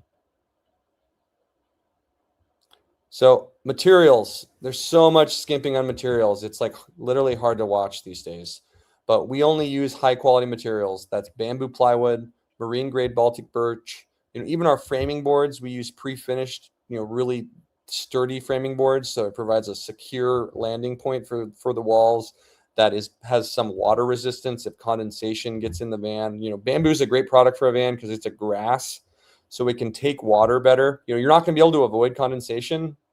Condensation will be everywhere. Condensation will develop in all kinds of places in your van, and so you can't really avoid that. But what you can do is you can use materials that can take that condensation well.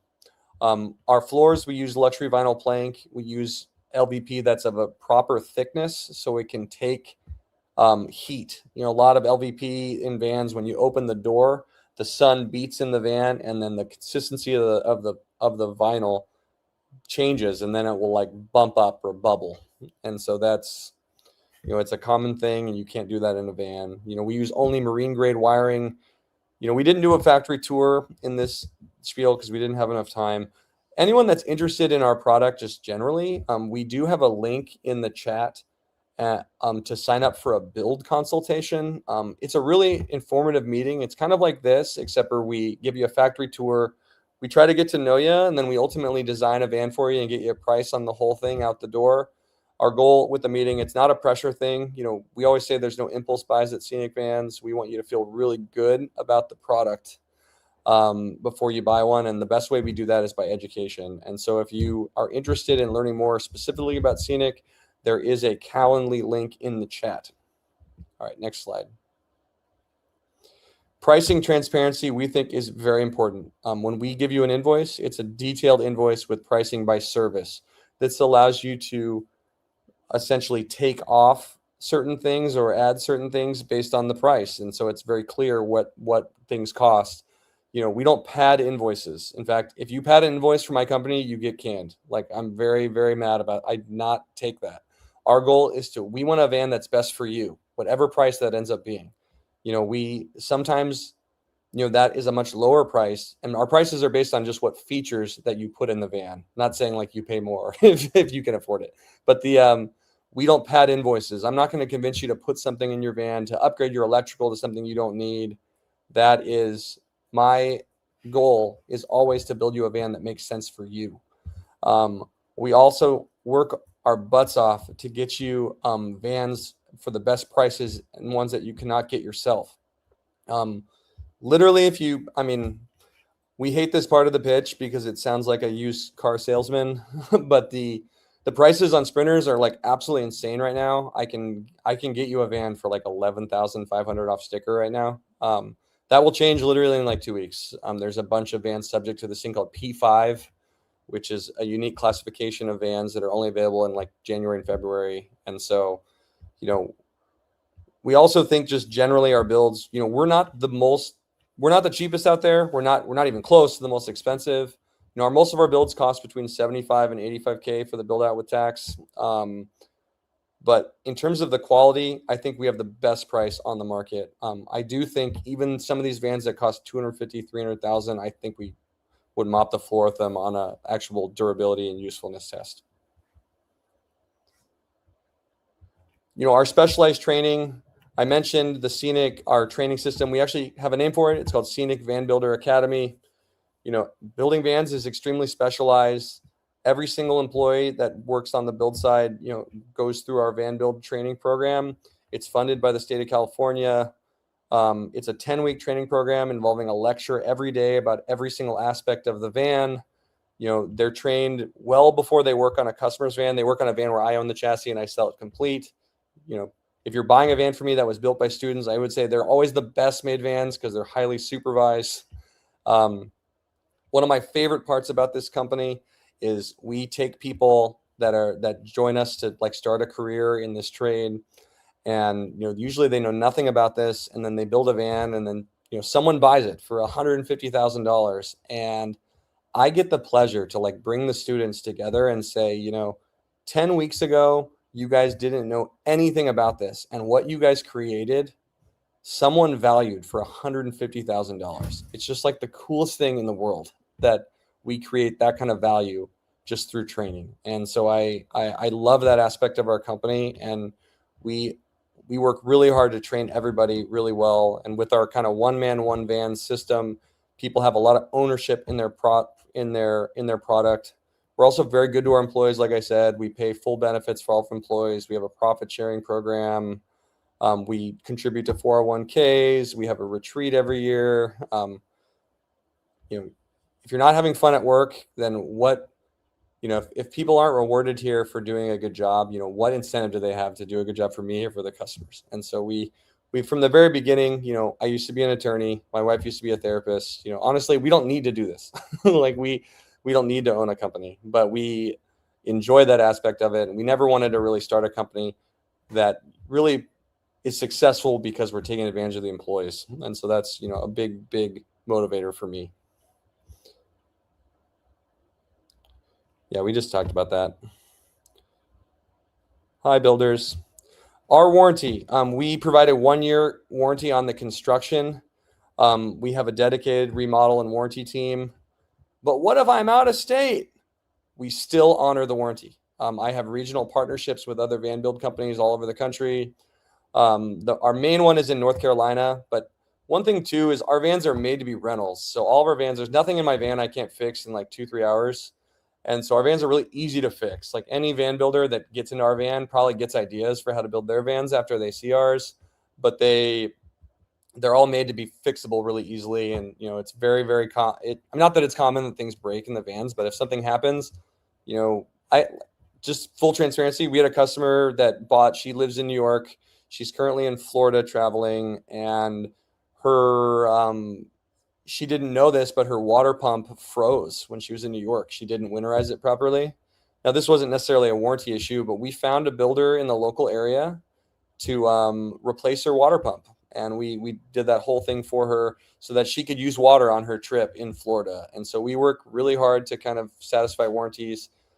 I've done this many times, actually. sometimes it's cheaper for me to actually fly someone to you to fix the van. And so seriously, I will do that. This isn't a fake warranty that we offer. It's a real warranty. And the reason why is because whether you like it or not, if you're driving a Scenic van, you're going to end up selling vans for me by being out traveling. You open that door and someone looks in and says, that is the coolest thing I've ever seen in my whole life. Where'd you get it? And I want you to talk so highly of me and the company that people will come to me. If you say like, yeah, it's great, but the heater doesn't work, that's all the customer's going to remember. And so we think about that, every day. And we want to make sure you really enjoy your investment. I think me, Emily, and my business partner, Elon, are a big difference maker. I'll just tell you this. I'm pretty sure I'm the only attorney in the van game. We're highly, highly educated people. Most van build companies are kind of stoners out of their garage generally. Not that there's anything wrong with that, but we're just highly sophisticated people. Our entire facility has all these amazing AI tools that we've developed that help keep us accountable, and have all kinds of efficiency metrics, and we're always improving. And I think we're very good at this. Obviously it's my company. I'm like biased, but I think we do this very well. We've rented over 5,500 rental nights, tons to repeat customers. We've built nearly 100 vans. We've remodeled dozens and dozens of vans. We have a lived-in experience. We also have a benefit for the employees. If you work here and a van isn't rented, any of our employees can take our vans out for free. We highly encourage them to do that. We highly encourage them to do that because you have to use the product to understand it and to build it well. I mean, every time I stay in a van, I learn something new to improve the vans. Like, year and a half ago, I was staying at a trade show, laying in a van, and I'm like going to bed, and I look up and I see that one of our USB outlets, there's this blue light inside. And the blue light, you have to you have to turn it on so that the USB works. And then there's a blue light that's on there. And like the light on the light would drive me nuts sleeping. And it's like I never really noticed that during the day. But my experience sleeping it, we immediately got rid of that outlet, and now we don't sell them. And to the people who bought vans before we use that outlet, I'm really sorry. But when you say expensive, what do you mean? What is your typical price? So our construction price is typically $75K to $85K for the build out. That's what we charge typically to do a build out, and then that's without the vehicle. It depends on which vehicle you buy. The price of the vehicle can change dramatically. Literally right now, I can get you a rear-wheel drive van for as low as like 50 to 55, depending on the size. All-wheel, the deals are insane right now. I can get you one for like 60 to 65 plus tax. And so I would say normal circumstances, I would add 10 to the price of the car. If you guys wait like 6 weeks to buy a van, that's probably what you'll pay. It's probably 75 for all wheel, 60, 65 for a rear. The prices are literally crazy right now. But we're highly educated professionals. Like I said, I'm an attorney. My wife's a master's level therapist. My business partner Elon was a culinary executive for a large entertainment venue.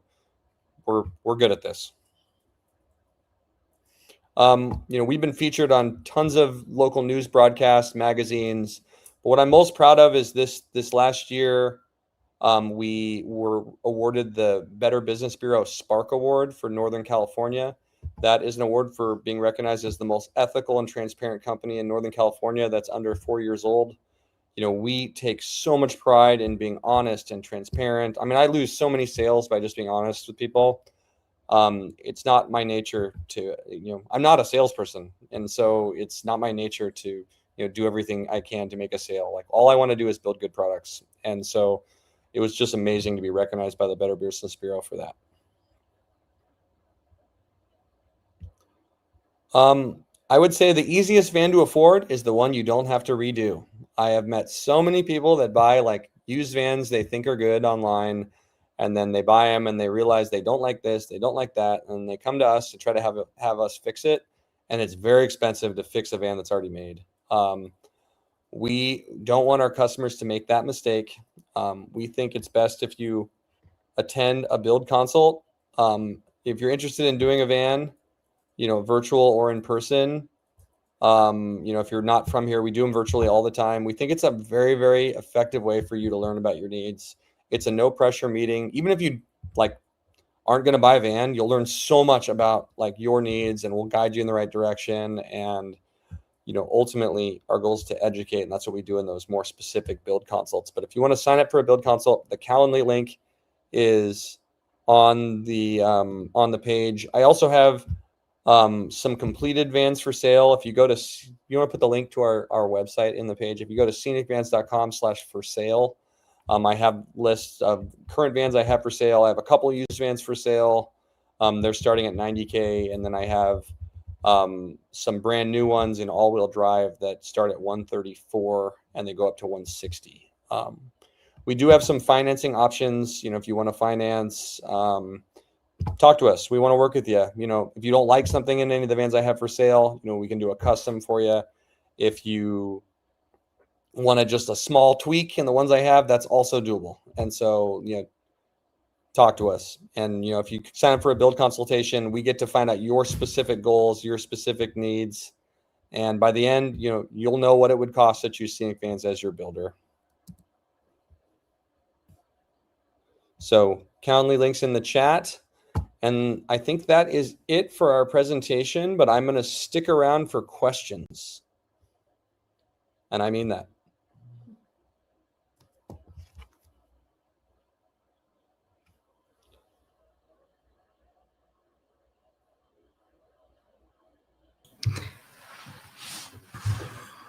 All righty. Well, Kevin, I think that might have done it. I think everybody's probably hungry and ready to go to dinner. I don't hear you. Oh, you don't? Oh, my volume's off. That's why. Okay. Oh, yeah. Because you guys are still out in California, but I think the rest of us, Mountain, Central, and the East Coasters, God love them, that you guys stuck with us. It's 7:30 out there. But awesome. But, thank you, Kevin, Emily, for doing this. We really appreciate it. I think there was some really great information there. As a van owner, I love seeing the attention to detail that you guys put in. So well thought out, because what you're saying was really resonating with me. Our story with the van is it was an accidental purchase on my part of a Sprinter van that was an old cargo van that somebody built out, and they'd made a ton of mistakes on it. And now we've completely gutted it and are slowly rebuilding it to what we want. But we've had it now for 3 or 4 years. So thinking about the dual table that slides out of the bed, so smart, so smart. Yeah. The step on the drawer instead, again, really, really smart. And those are things that you wouldn't think about until you've actually used a van or been in a van for quite a while. I want to see the same thing with campers too. Yeah. And wonder why some camping manufacturers do what they do. Money, mostly. Yeah, or just, it blows my mind away when you work with some people in the RV industry and they don't even camp themselves. Oh, most RV salespeople don't camp at all. Right. Or even the people in the manufacturers. I mean, there was a I don't remember if it was a fifth wheel or a travel trailer that was built a couple of years ago, and they literally put the electrical panel behind something in the bedroom that when the slides were in, you weren't able to access the electrical panel. Oh my God. So yeah, if you had a blown fuse and needed to get you were kind of going to be screwed trying to get that slide out to get to it. So just, yeah. Interesting. There's a lot of that in the RV world. I'm not surprised to hear that. It's tough because, what we're kind of battling is the whole reason for doing these educational talks is we're battling kind of a changing industry for us, where when we first started, it was all garage builders, like small companies. Like I'd go to a van show and there'd be 100 companies there, and all those companies have failed. And so now it's only the people that have kind of survived. And it's just really hard to scale a custom product. You have to be really smart, and you have to have a lot of attention to detail to scale anything custom. And the easier way to scale something custom is just to build it really cheaply and hope the customer doesn't find out. And so I would say like 80% of our customers are doing that, or our competitors are doing that. And we think it kind of sucks. And, you know, that's the main reason why we're kind of doing these talks. And we've done this, our second one now, but we've most of the people buying these are seniors. You know, I kind of think of it as a form of elder abuse, but because we want to make sure that, you know, we wouldn't be doing you a good service if we just sort of build you something that gets you to pay us. Like, we want to build something that really lasts, that you really like, and that you can sell. And, you know, we get a lot of questions. It's funny. We get a lot of like grandparents. They say, oh, I'm not going to sell it. I'm going to give it to my kids. And I say, oh, your kids don't want the van. They want the money. Like, they don't want your van. They want the money when you're done with it. And so, you know, we want to make sure the van sells for a good amount when you're done. And that goes into a lot of what we think about. And I appreciate the opportunity to, you know, speak on this, and especially since we've gotten so involved with the solo female traveling crowd. I mean, hey, there's so many. I'm with Nancy. Who you call an elder here? I'm not calling you an elder. Or any of us. Yeah. Well, we just feel that there's like high pressure sales, and the whole system is just not really going in a customer friendly way. And, you know, all sort of furniture manufacturing has been that way. Like, if you know, my parents, the first table they bought was made really well. And now if you go buy a table, it's all made out of particle board and it falls apart. And, you know, that's just the nature of mass manufacturing, is kind of hiding imperfections. And so we want to kind of bring back an era of manufacturing where everything is really high quality, and, you know, everything's reliable. And it's hard to do that because you need to educate in order to do that. Because if you don't understand the difference, then one person is just going to just view it as just a total price comparison. And, you know, that becomes the challenge. And so we, you know, our goal is to make sure people get out there. You know, once you stop moving, you stop living. And so we want to make sure people start moving and keep having a good time. And, you know, we think a van is a great way for a solo female, especially, to travel. There's tons of security in a custom camper van. You know, we can install things like security cameras, you know, extra locks, you know, safes. We've installed gun safes before. Not that you should bring a gun, but there are, you know, if you're feeling uncomfortable when you're camping and you're by yourself, you can just leave in a van, and that's like a really helpful thing. And, you know, especially in the short wheelbase, they're very easy to drive. They're very easy to park. And, you know, there's no setup like a trailer has. And we think it's a great, great product for, you know, this sort of adventurous, you know, retired female crowd. And it's, I mean, like I said, like 30% of our sales now are this. So. Very cool. Very cool. And well, any questions here? Are we, I think no questions. No, I think the last question was who you were calling an elder. Oh, come on. Well, I'll learn not to say that in a talk again. But anyway, thank you so much for having us. And I guess last call, if anybody has any questions. I know there's like 20 people here. I'm happy to stick around for like 2 minutes. But if not, I'm happy to go. Well, we thank you. And everybody, this is being recorded, so you can watch it at any time back on our Girl Camper YouTube channel. And thanks for joining us, and share this out with a friend too. So bye now. Thanks, Kevin.